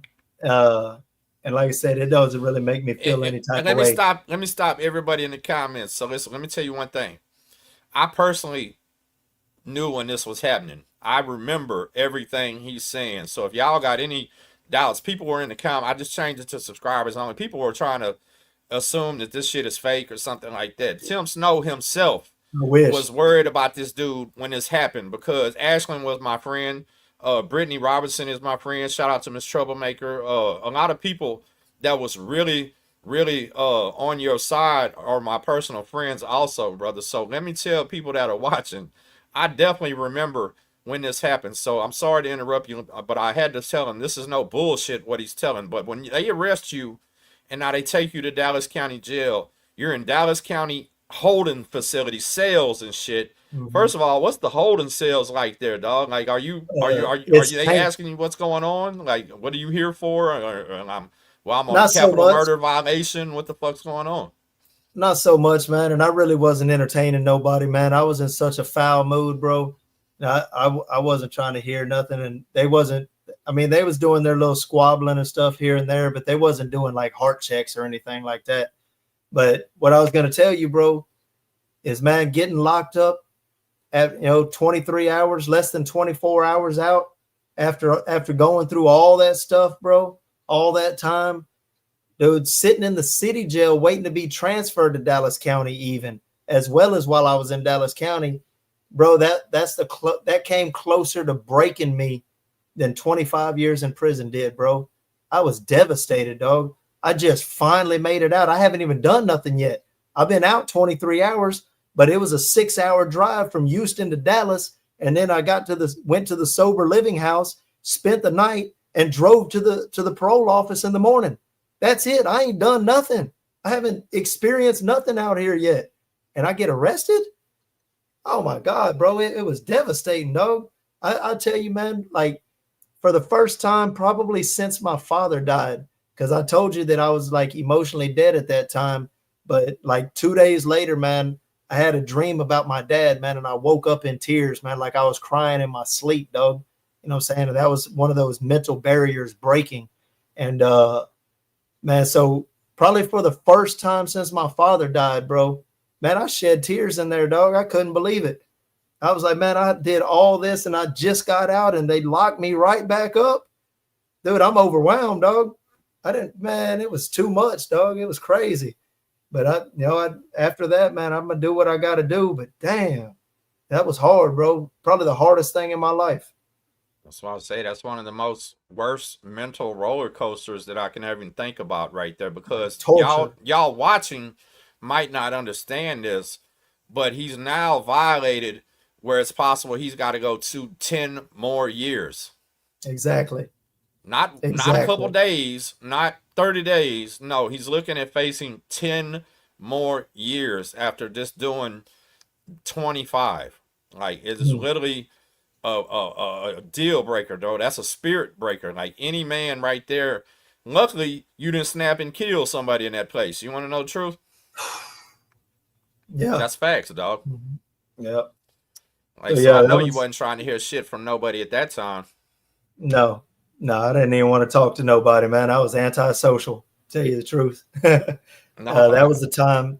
That was the time me and Ashlyn got a lot closer too, man. We spoke on the phone in Dallas County every single day, multiple times a day, man. And she kind of helped me hold on. You know, she was my lifeline. Yeah. And that's special, man. That's what you better appreciate that too, man. Because a lot of women wouldn't do that, bro. I know you do. Every day. I'm really happy for y'all too. I'm happy to see y'all happy, man, because you deserve it. You know what? You really do. So, okay. Here's the announcement though that we have today. You want to tell them about it, or you want me to tell them about it? Oh man, might as well let me roll out. Do your thing. 6 months out of prison, y'all. You know, you've heard the story just now, as well as in previous episodes and such, man. I had dreams, I have goals, and I've been acting on them as much as I can. Right, like I said, why wait?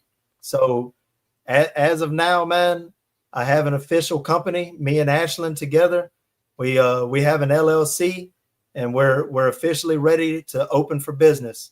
You know, my company is called Heart Check Prison Strategies Group. You can find it online at heartcheckprisonstrategiesgroup.org. I know it's a long ass name. We'll pin it in the comments. We're gonna pin it in the comments. Trust me, it'll be the first comment on this video. For some reason, I didn't think about that. You know, whenever we were creating the web page and all this stuff, man. But so it's a long name, but it's Heart Check Prison Strategies Group LLC, and it's at a .org. And man, what we do, man, is everything from pre-incarceration through incarceration to post-incarceration, man. We're here to help with reform. Actually, I'll touch on reform in a minute. But first and foremost, man, grassroots, boys, people that are on their way to prison, they're fighting their cases, but they know it's just a matter of time. They just keep on having the court dates put off and put off and put off. But you know that you're going to prison, you're going to do some time. Man, if you ain't never been down and you don't know how to conduct yourself, or if you can survive this type of environment that you hear about being told on here, man, we can prepare you for that. I can prepare you for that. And I'm not talking about training you to fight and be some bad boy or none of that type of stuff. I'm talking about what you need to know going in, what you can realistically expect, and how you can best navigate the Texas prison system and get yourself some education and some skills and some stuff that's going to help you for when you actually get out of there, you know what I'm saying? So that you're going to have a better chance to have a successful future and stay free once you get out. You know what I'm saying? I can tell you what to sign up for from the beginning, because all the waiting lists in there are very long.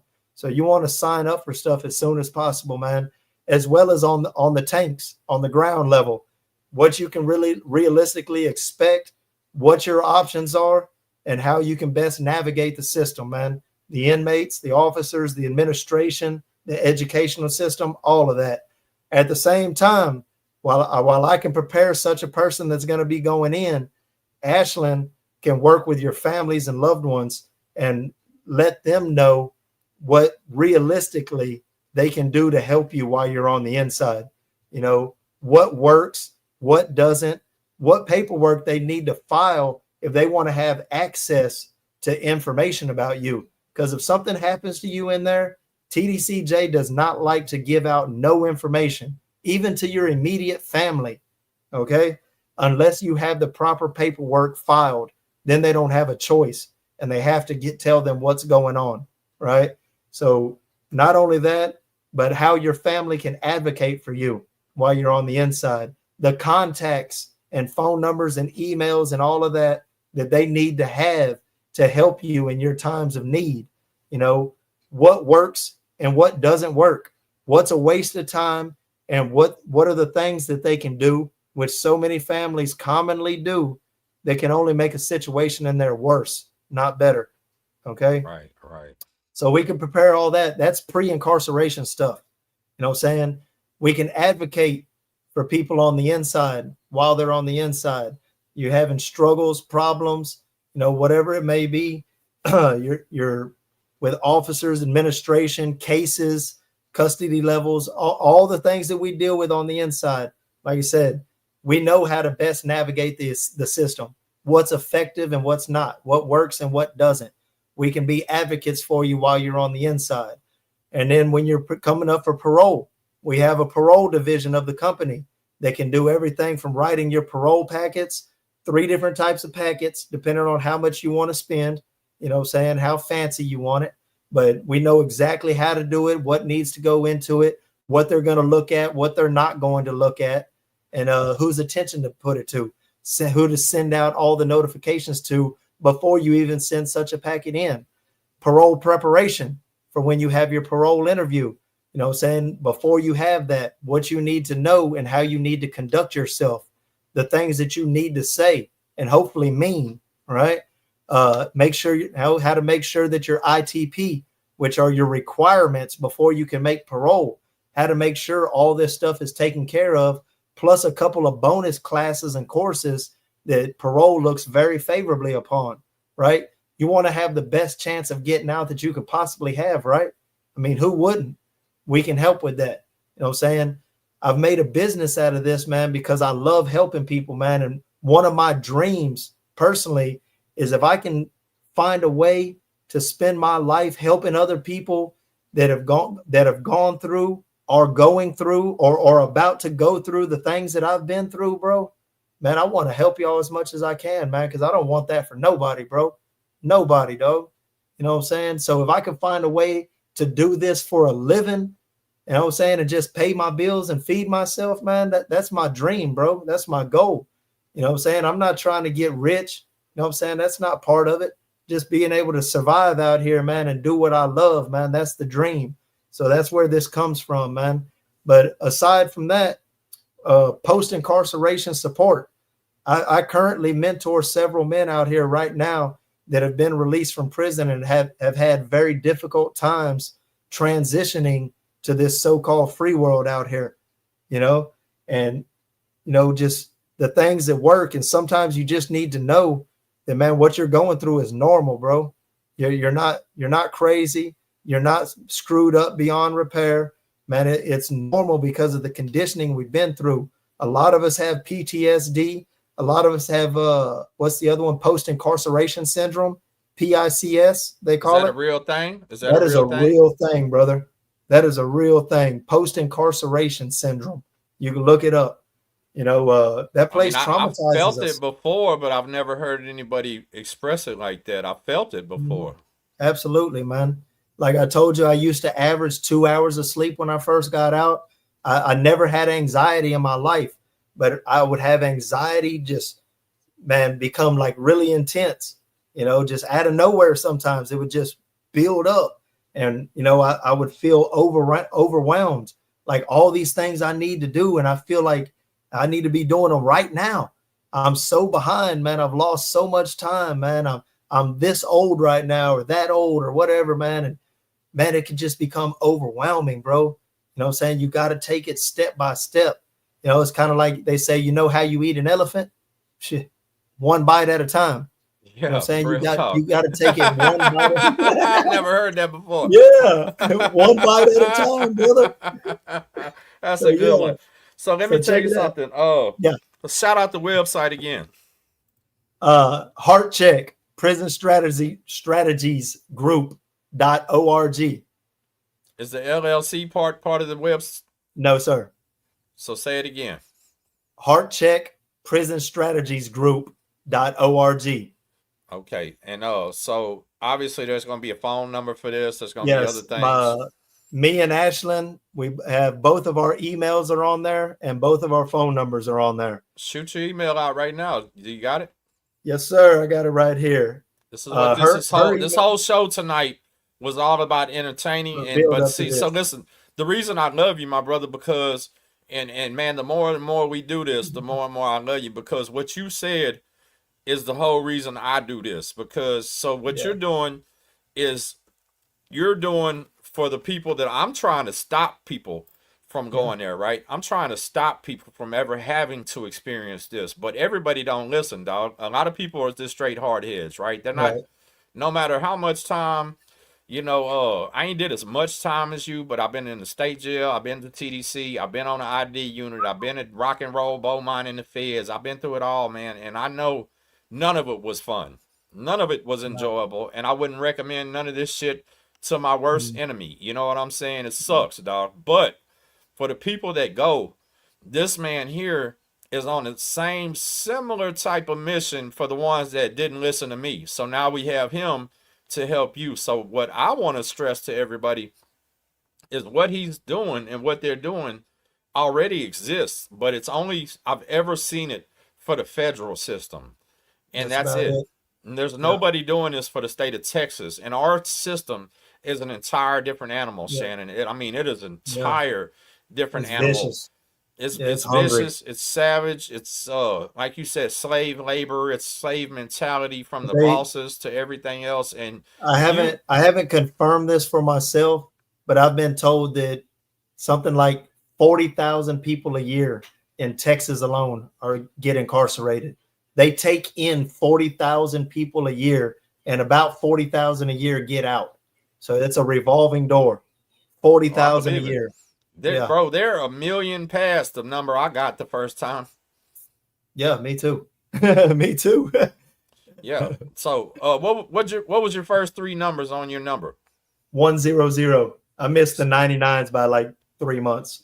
Yeah. So my first number was a 129 number. So you had a 100 number, and you're younger than I am. Yes, sir. That's fucked up. I mean, that's real life, right? Yeah. Like we're talking real life. The year 2000. Right. The year 2000. I believe I got mine in 2004 is when it was, I believe. Yes, sir. But so between 2000 and about 2004, the beginning of 2005 is when I can't remember exactly right this second, but it was either the end of 2004, beginning of 2005. They had already went through 29,000 people right then in 4 years, and it's just got more and more and more as the laws get harsher and harsher and harsher. And now they're in the 2 millions right now. They have about somewhere in the neighborhood of about 160,000 inmates in Texas right now at any given time. Right. I remember being incarcerated here in 150,000 back then, and now it's more. Yeah, it's hit 160 before, but it fluctuates right in there. Yeah. So check this out. Let me throw this this email address out there, and then I'm gonna tell y'all, man, we actually offer some more services besides just what I've already explained.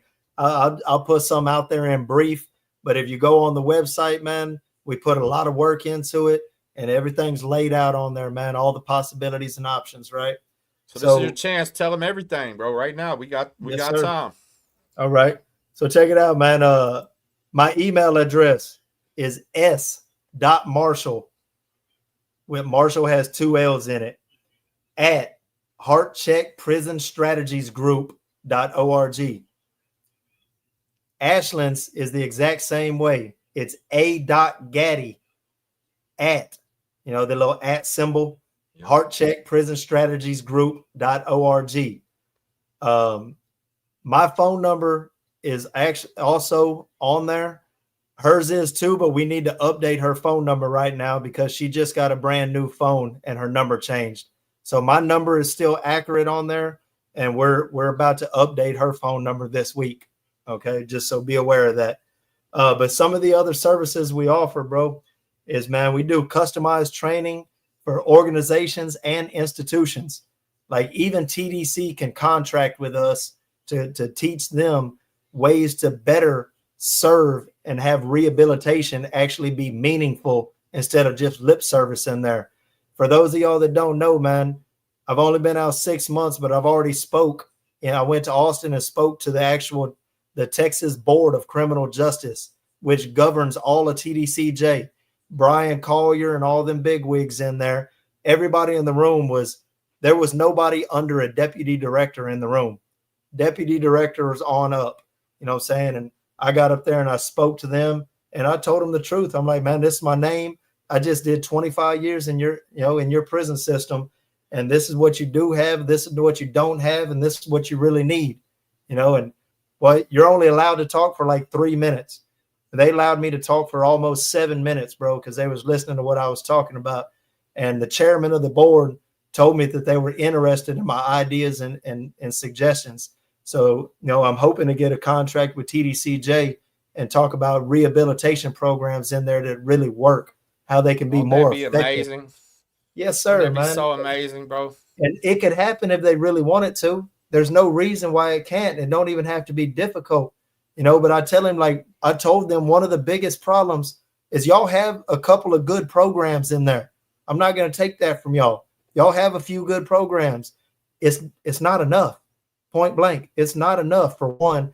And for two, the people that need it most are not the ones that are getting it, because you got to somehow break your criminal mentality, break your addiction, break your behavioral patterns or whatever, all on your own, and stay out of trouble for a bare minimum of at least 1 year before you can even sign up for any of these programs, bro. So, man, that's a deterrent right there, man. That's a preventative measure. You know what I'm saying? Like, these men can't even make it in, the people that need it the most. You know what I'm saying? And you're painting all these murals and all this scenery out here on the bowling alleys and in front of chow halls and in education. And yeah, all that stuff's pretty. But man, the problem is on the wings, like ground zero. An inmate is going to spend 90% of his life on these wings in these housing areas. Man, that's where the help is needed. That's where the intervention is needed the most. And we don't get it in there at all. You know what I'm saying? So all kinds of stuff like that, man. We do contracts with organizations and institutions. So can I interrupt Yes, you for 1 second? Because yes, so you're so prisoner that you literally swag dudes, my brother, salute. Listen, you're so prisoner that you're going hard on what you can do. But let me tell you something. What she can do is absolutely very important also, because I'm gonna explain why, yes, right? The men in there, they have family. All of them have, well, most of them are going to have mothers. A lot of them now have prison wives, prison girlfriends, and stuff like that. They feel so helpless. They feel so alone. You see them sometimes on Facebook crying out for help, for advice. They don't know what to do. Ashland is somebody who now has a man that just did 25 years on a serious case, serious prisons. She's got a son serving a bunch of time too. Like, she can tell you from the parent side, from the family side, on what to do, what not to do. And that's just as important, bro, because for every one person in prison, there's 4 or 5 people out here affected by it. Do you agree with me on that? Absolutely, sir. The family members, man, that's the so-called ripple effect. You think that you might just have one victim, but it's never just one victim. Because, the things that happen to you or the things that happen to your so-called victim, they affect everybody that's immediately in touch with that person or with you. So like you said, why it might be 4 or 5 other people for you. If you have a victim in your case, then it's 4 or 5 other people besides just that person as well. So yeah, it actually gets quite large, man. A lot of people are affected by it. you know? Right. So what basically, let me explain to the viewers and the family, right? Mhm. When I hear people asking for advice, Shannon, almost every single man, bro, this is sad but funny, but sad. Almost every single time that people's advice is call the warden, call the warden, call the warden. Mhm. And that's a terrible advice most of the time. Yes, sir. That's skipping the Yes, chain of sir. command, dog. That's skipping the chain of Yes. command. And That's they get not, offended by that. they get Yeah. highly offended by that. You know, that's like calling Donald Trump because the gas prices just went up. Because he Yes, bombed sir. Iran at this moment. You know what I'm saying? Yeah. Like, that's terrible advice. So if you Yes. want real, true advice on how to deal with this system, how to help your family, hey, I don't. So listen, no disrespect to anybody in there, no disrespect to no family members, but their Texas prisons has a lot of men that are being abused currently, right at this moment. They're being extorted, they're being abused, they're being sexually abused, they're getting robbed, they're doing things, and the families don't know what to do about it. And there's things Mhm. that you can do that'll make it worse. Yes. Absolutely. Absolutely make it worse. And there's ways that to help also. And there's Yes. where Ashland's part comes in too, right? Yes, sir. So if you're going to prison, if you're out on bond, if you're somebody who's dealing with it, it's your first bid Mhm. ever, you don't know what to do.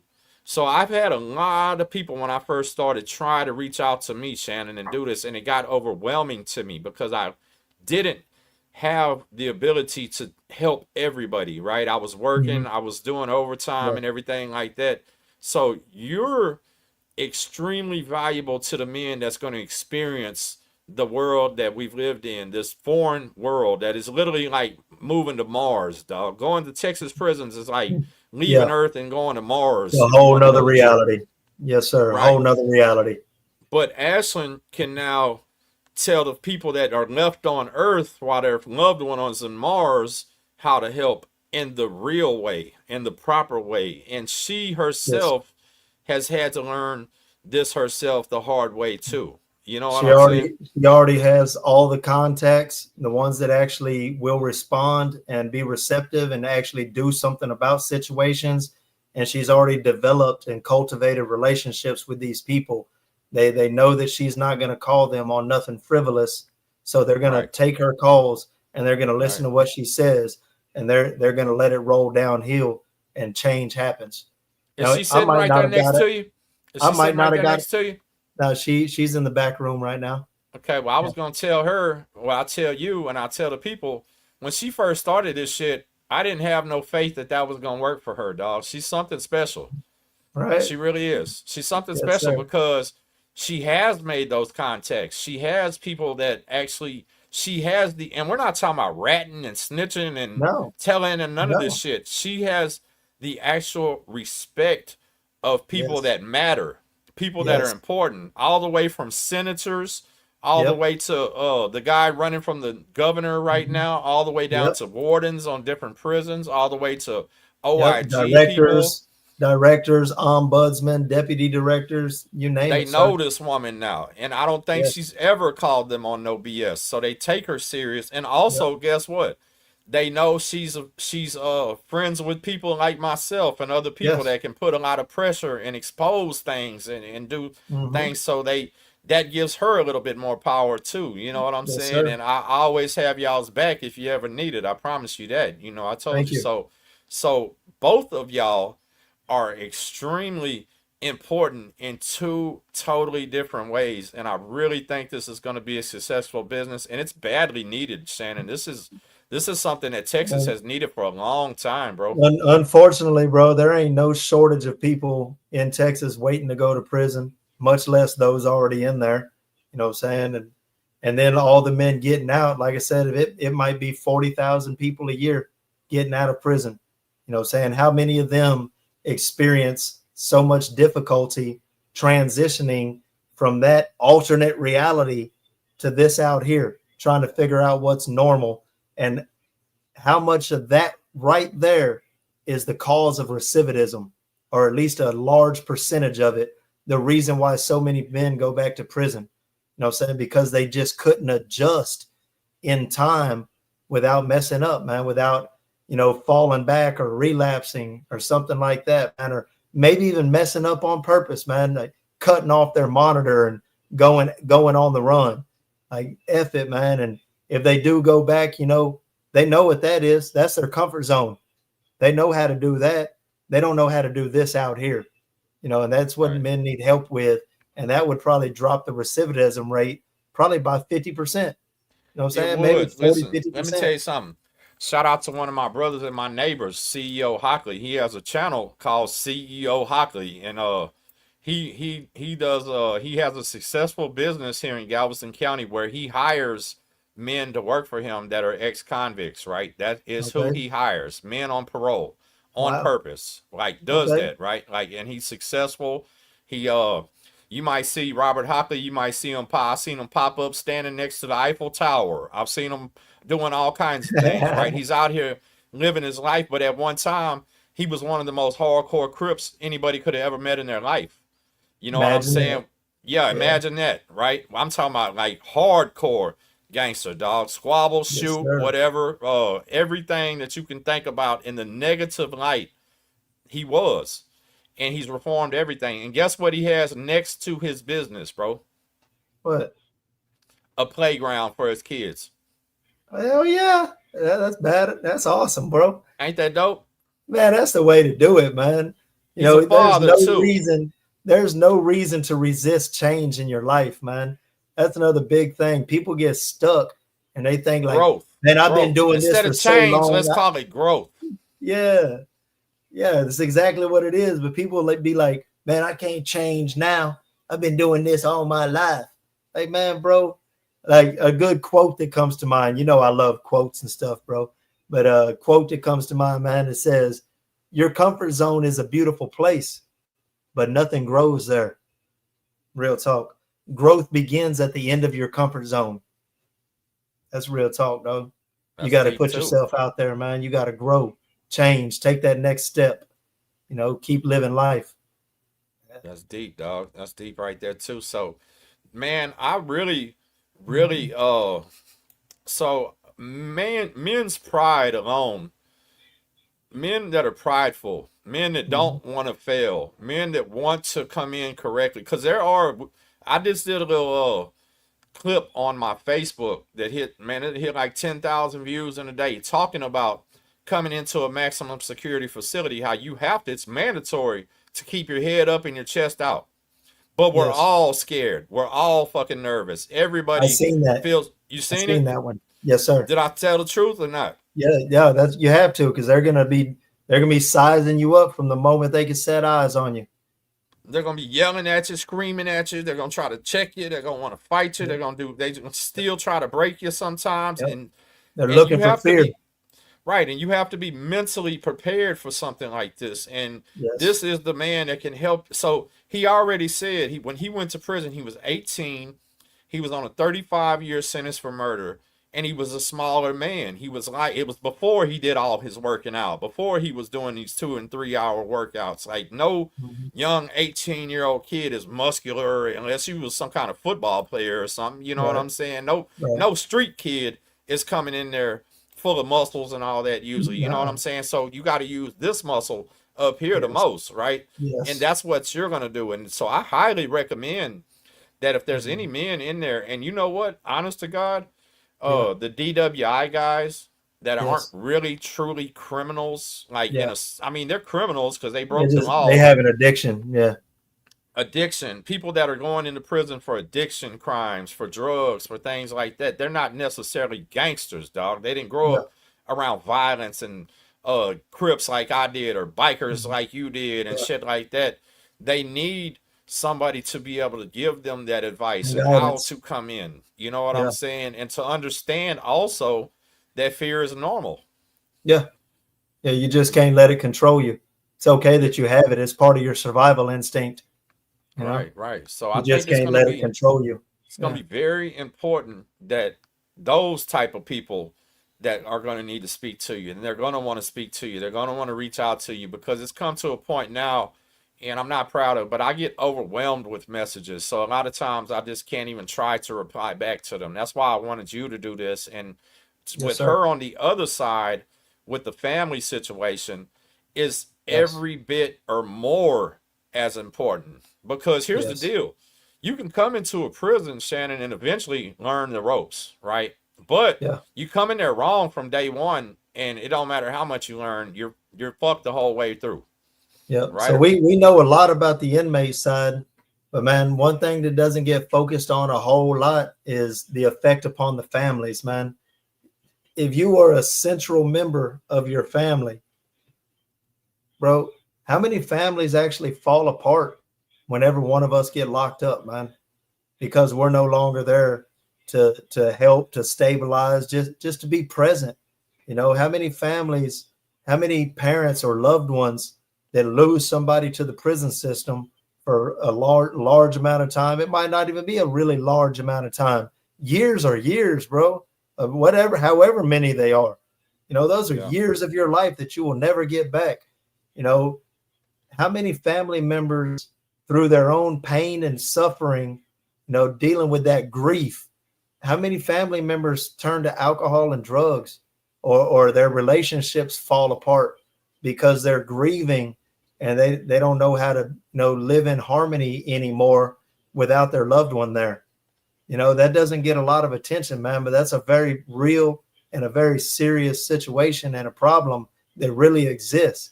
And it's more prevalent than most people believe. You know, so families are being broken whenever certain loved ones go to prison, man. You know, it's not just how it affects us and devastates our lives, it's devastating their lives too, man. And they need some kind of help and support, you know what I'm saying, a network, you know, to help them as well. So, Right. And that's yes, what y'all sir, are man. doing. That's That's something what that you we want to help with as well, man, because there's a need there and we give want the to be able to do website. what we Give the can. website again. The website is heartcheckprisonstrategiesgroup.org. Like I Okay. said, I know it's a long name. I apologize for that, but I So guess can't what fix it. though? I You can can't go to fix it Google. without, You can I go to can't fix it Google with, and type in yeah, Heart Check Prison Strategies or Heart Check yes. Prison, and it's gonna pop up too. You know what That's I'm where I saying? usually go. When I want to look at it, I usually go to Google and pull it up.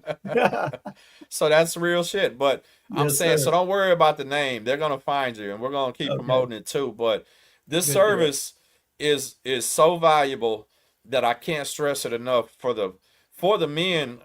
So Break of Dawn said in the comments, it's for a lot of not only just the non-violent guys though, right? Like Yeah. it's not just for the non-violent. Sometimes the violent guys need talk to understand that hey, Shannon went in there on a murder case. He had already been to TYC and all this other shit, and he Mhm. had to learn the hard way to not duke it out for everything. Like you said, to Right. let some things slide. To just they need to hear that before they ever get there, bro. Like how you were Yes, sir. mentoring the men in there, the Yes. guys getting ready to go need to hear that exact same thing. Yes, sir. Stand up for yourself, Absolutely. protect yourself, but don't go looking for no Right. problems. You Right. know what I mean? Stay So, in your lane. Stay in your lane and mind your business.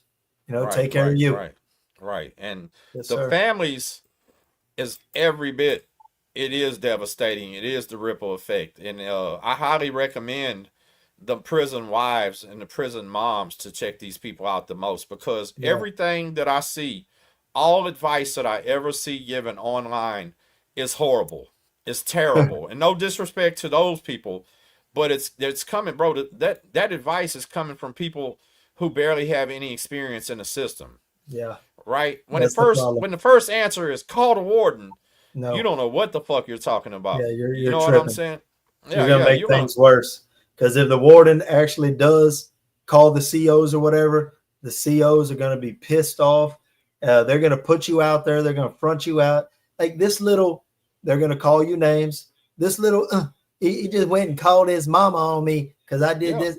And they, you know, and if somebody wants to beat you up or assault you, guess what they're gonna do? Huh, they're gonna turn their back Shit, they and might act like they send don't see somebody to nothing. do it. They might send They, somebody to do it for they them. might send somebody to do it, bro. That's not unrealistic at all. So yeah, man, listen, we're gonna pin that right there. Heartcheckprisonstrategiesgroup.org. He gave the phone number and everything. You Yep. can find him on Facebook and under Shannon Marshall. and Yes, her sir. as Ashlyn Gaddy, both of them, they're on there. And Yep. if you're dealing with any of this type shit, I highly recommend that you holler at them. You know what I'm saying? Like, Mhm. get with these people because nobody can tell you about the inside unless they've been in there, right? That's Yeah. why it's important, bro, that we do these shows and we do these Yes. programs and we do them in a positive light, right? We got a lot Yeah. of people that really do what do you say, sensationalize this shit. They really do make it Yeah. sound exciting and like you're a gangster because you've been to prison and all this other shit. Dude, Like, I seen a 21-year-old, 20-year-old, something like that in Dallas County. He just come back from court getting a 5 or 10 year sentence. And man, he was excited. He was like, man, I got some cousins down there, and it's gonna be live, man. It's gonna be cool. Man, I'm finna go down there and rock out and have fun. And I'm just looking at this kid like, boy, you don't have no idea what you're in store for, bro. has What's in no store for idea. you? Listen, 150 Woo! units or whatever, you might not never see you might do a life For sentence and never real. see your cousin. Hell, you Yeah, talking for about? real. The odds are against it. Yeah, Yeah, yeah. Seeing your cousin down there is like winning the lottery type shit. for real. You know, Yeah, like for that's real. crazy, dog. It kind of blew my mind. I was like, boy, whoo, you just don't know yet, but you about to. But you know, I remember being a kid too, Mhm. thinking that you really wasn't a gangster unless you've been to prison before. And we idolize gangsters and we idolize the wrong shit, Shannon. So I get Yes, it, sir. right? I understand that young man. I definitely Mhm. understand that young man. Do I think he was foolish as shit? Yeah, Yes. Was I foolish as hell back then? Absolutely. yeah. You know, sure. Like, Sure. yes, we We can all admit were. that. We can admit Yeah. that now. Yeah, As it's grown a men, sign of growth. we Yeah. can admit that. But yeah, so really, man, I want everybody that needs this help to reach out to these people, man, and get it Yes. because Please do. both of y'all are some very genuine people, right? Like Mhm. I've really come to know both of y'all really well. And I Yes, don't sir. say that type of shit.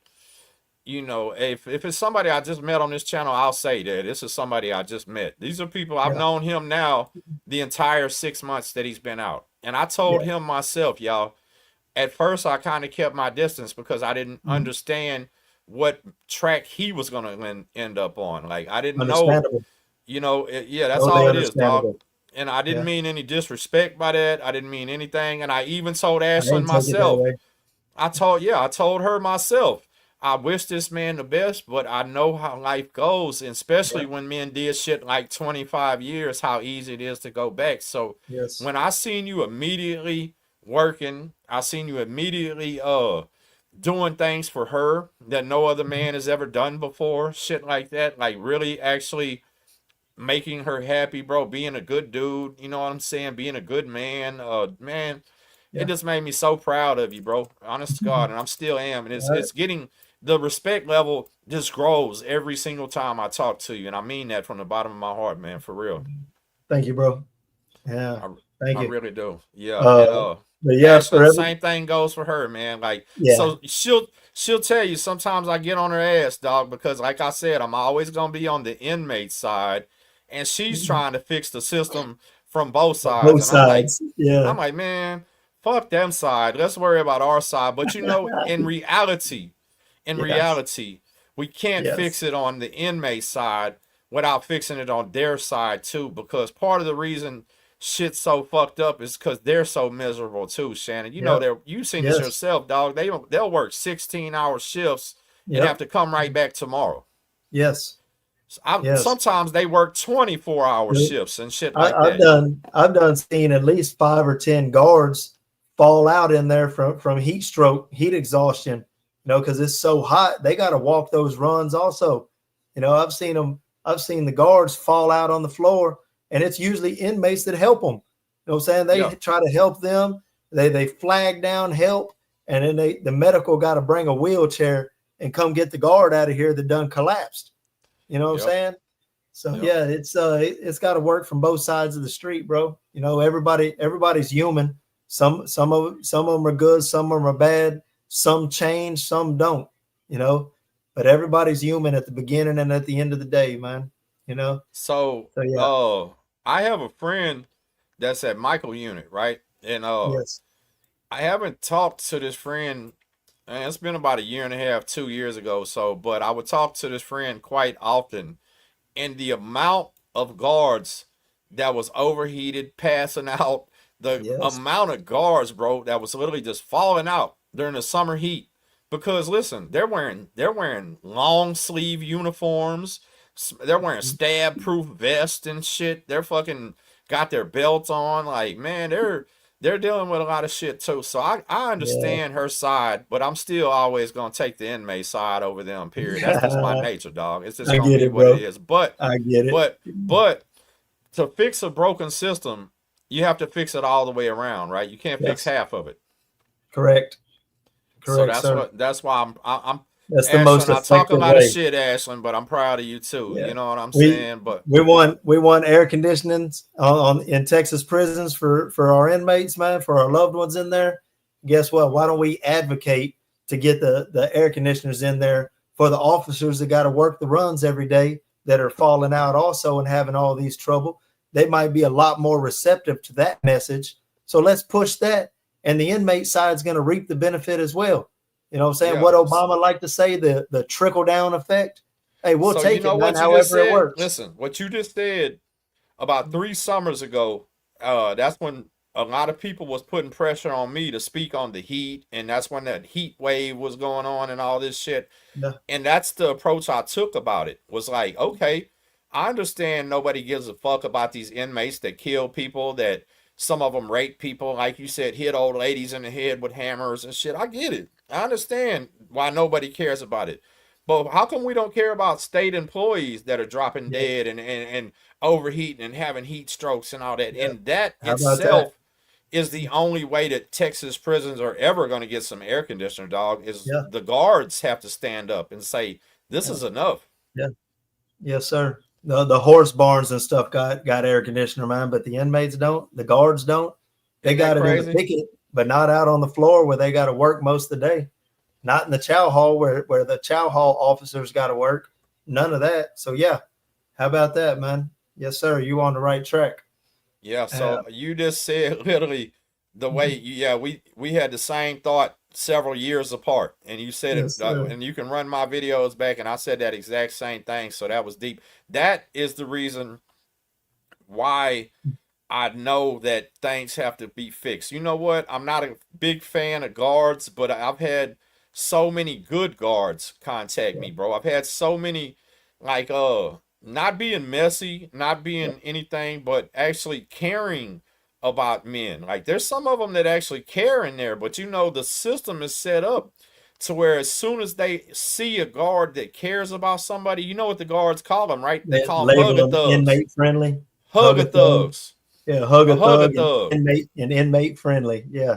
Yeah, as soon as you get labeled as a hugger thug, you ain't Mm. never getting a promotion. Your ass is getting the worst assignments. You're fucking, yeah, Yeah. you're getting trashed out by your own fellow And that officers. and that's part of the corrupt culture in there, bro. That's part of the culture of the system, and man, that's going to be the hardest part to change. Yeah, Yeah. yeah. So let me ask you a personal question. Here's a Yes, personal sir. question.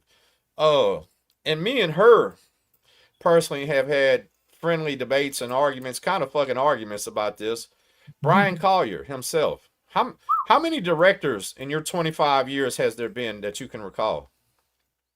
Man, I only remember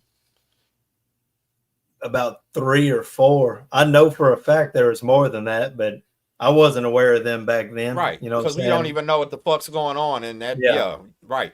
But Yeah. here's my thing, bro. Brian Collier is the only one I ever seen add to the system.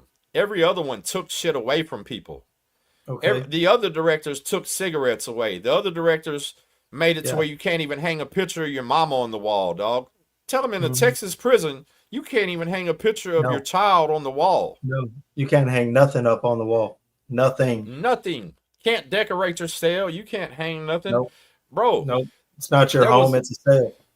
do you know we were the last state in the union to get tablets? Brian Telephone. Collier, yeah, Yeah. but with telephones for one, we were the last ones to get payphones, but I'm saying we Yeah. were also the last ones to get tablets, and Brian Collier Yeah. allowed that to happen. Like I know there's mixed emotions about him, But Yes. everybody better be aware of the fact that the next one might come take all that shit away.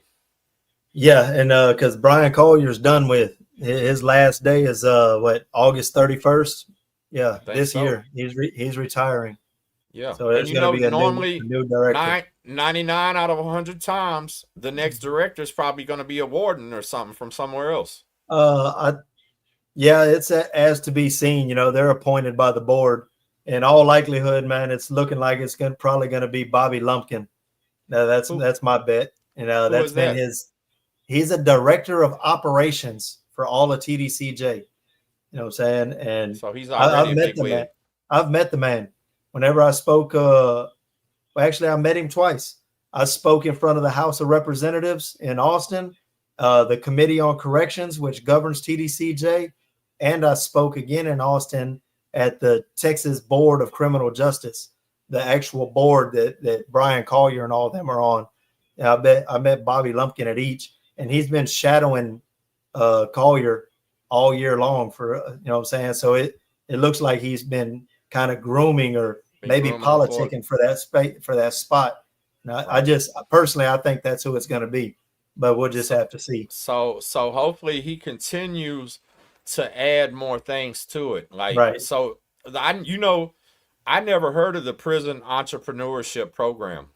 Yeah, PEP. Did It's you hard take to get that? into. I wish. No, they have You didn't to. get in They that? have to send out something to you. You can't even apply for that. They have to send you an application, and they have to want you.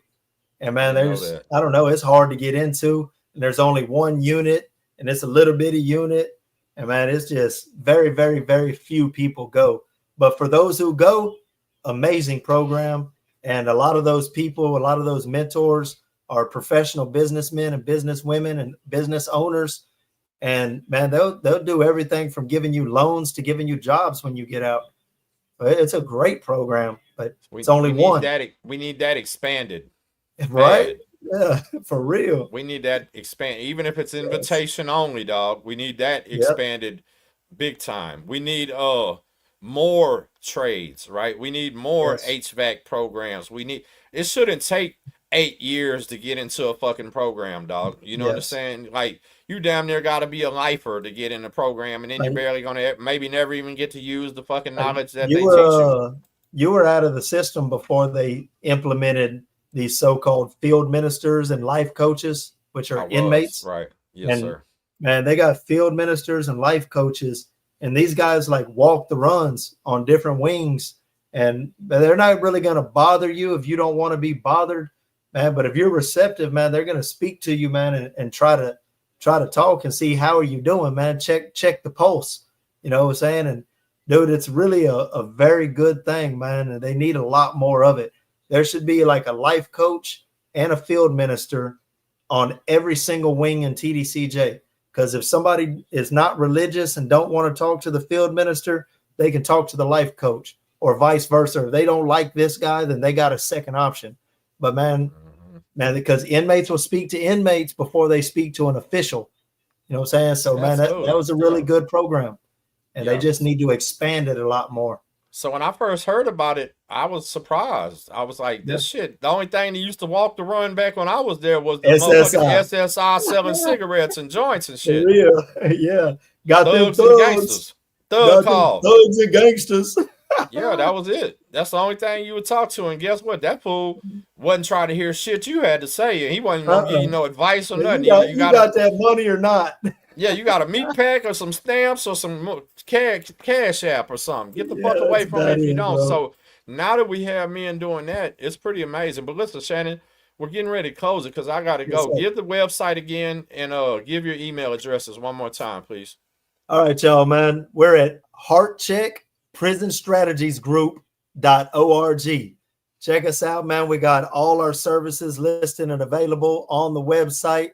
The one that'll be updated, 2 updates this week coming up. Remember, we're going to update Ashlyn's phone number. It's not correct right now on there. She got a new phone. And we're going to also add the service. We now have a legal specialist, though, and a certified paralegal that does parole packets as well. They can do three different levels of parole packets, and they can even do post-conviction appeals process. You want to file an appeal, an 1107, a 2254, or do your parole packets, we can help with all that. You know what I'm saying? So yeah, we're open for business. We're ready to roll out, man. And man, we really just want to help. I'm not in this to get rich. That's not the goal, man. I just want to do what I love, man, and help other people not go through, not experience so much pain and suffering and agony as that I've been through in my own life and that I've put my own family through and stuff, saying why most of them were still alive. And So, I can verify one thing. Listen, let me Yes. verify one thing. He ain't lying. He ain't lying. The man got a good job. He's 6 months out, got a good job, makes plenty of money. She's working. She just has some great things happen in her life. This is Yeah. coming from their heart. This is Yes. coming from their This- heart right here. this This is is our something that passion. this is their passion. This is something that they have wanted to do. And like I say, bro, I'm not trying to take credit for nothing you do, but I'm the Yeah. one that gave her the idea and told her that I felt like you would Yes. be perfect for this. I remember, Right. man. And as soon as I heard it, I loved it. Yeah. And I'm proud of you for being one of the few men that'll actually go, hey, that's a great idea, and people need it and ran with it, dog. So I hope like hell that you're so successful that one day I come work for you. Shit, you're more than welcome, brother. I know you got the skills we're gonna need too, man. You can connect with a lot of people, bro. Yeah. Maybe one day I'll work for Heart Check. You know what I'm saying? And I would love that. I already told you I'm about to have to start coming up there on the weekends and chilling with y'all, man. Yeah, man, y'all you have more more than fun than welcome, I bro. do. Pull You know what I'm up. saying? So Pull listen, up. y'all, pay attention to what we said today. And if y'all need any help from the families, especially the mothers, the prison wives, Yeah, that's the real true man, people. heartbreakers. Bro, so I watched my mama. I watched it. I love my mama, but I watched it destroy her when my brother died on the floor in Bill Clemens, bro. My brother died on the floor in Bill Clemens unit serving 50 years for 10 grams of cocaine. That's what I said. Barely anything. Some shit they was going to party with that night, and it turned into a death penalty. Life sentence, death penalty type thing. And, she needed somebody to talk to at that time. You know what I mean? She needed somebody to try to help and things like that. So y'all are them people, man. And everybody pay attention. And if y'all need them, get up to them. And Shannon, I'm going to close this one, my brother. Thank you. Whenever you're ready to come do another one, just let me know, okay? Thank you, sir. Thank everybody out there, man. I hope y'all have a wonderful evening. Hey, listen, if you're watching this for us, before you leave, hit that share button on Facebook for us. Hit that thumbs up and let's get this message out. This is not the life you want. We don't glamorize this shit. We don't recommend it. We're not proud of it. Nothing, but it's a life that we lived, and we try to share our tragedies, pain, and we just talked about our own mental health shit that most men would not do, right? We decided tonight that we were just going to do what the other guys on YouTube won't do and just be real about ourselves. So I hope y'all enjoyed the show and appreciate everybody, and we'll catch y'all later. All right. Peace. Text Prison Story Family Salute.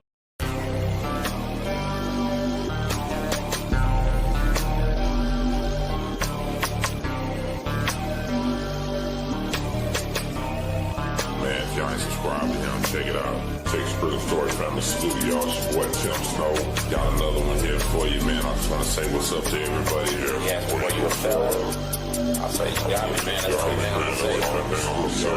What Tim Snow takes Prison Story Family Salute, y'all. It's your boy Tim Snow takes Prison Story Family Salute, y'all. It's your boy Tim Snow.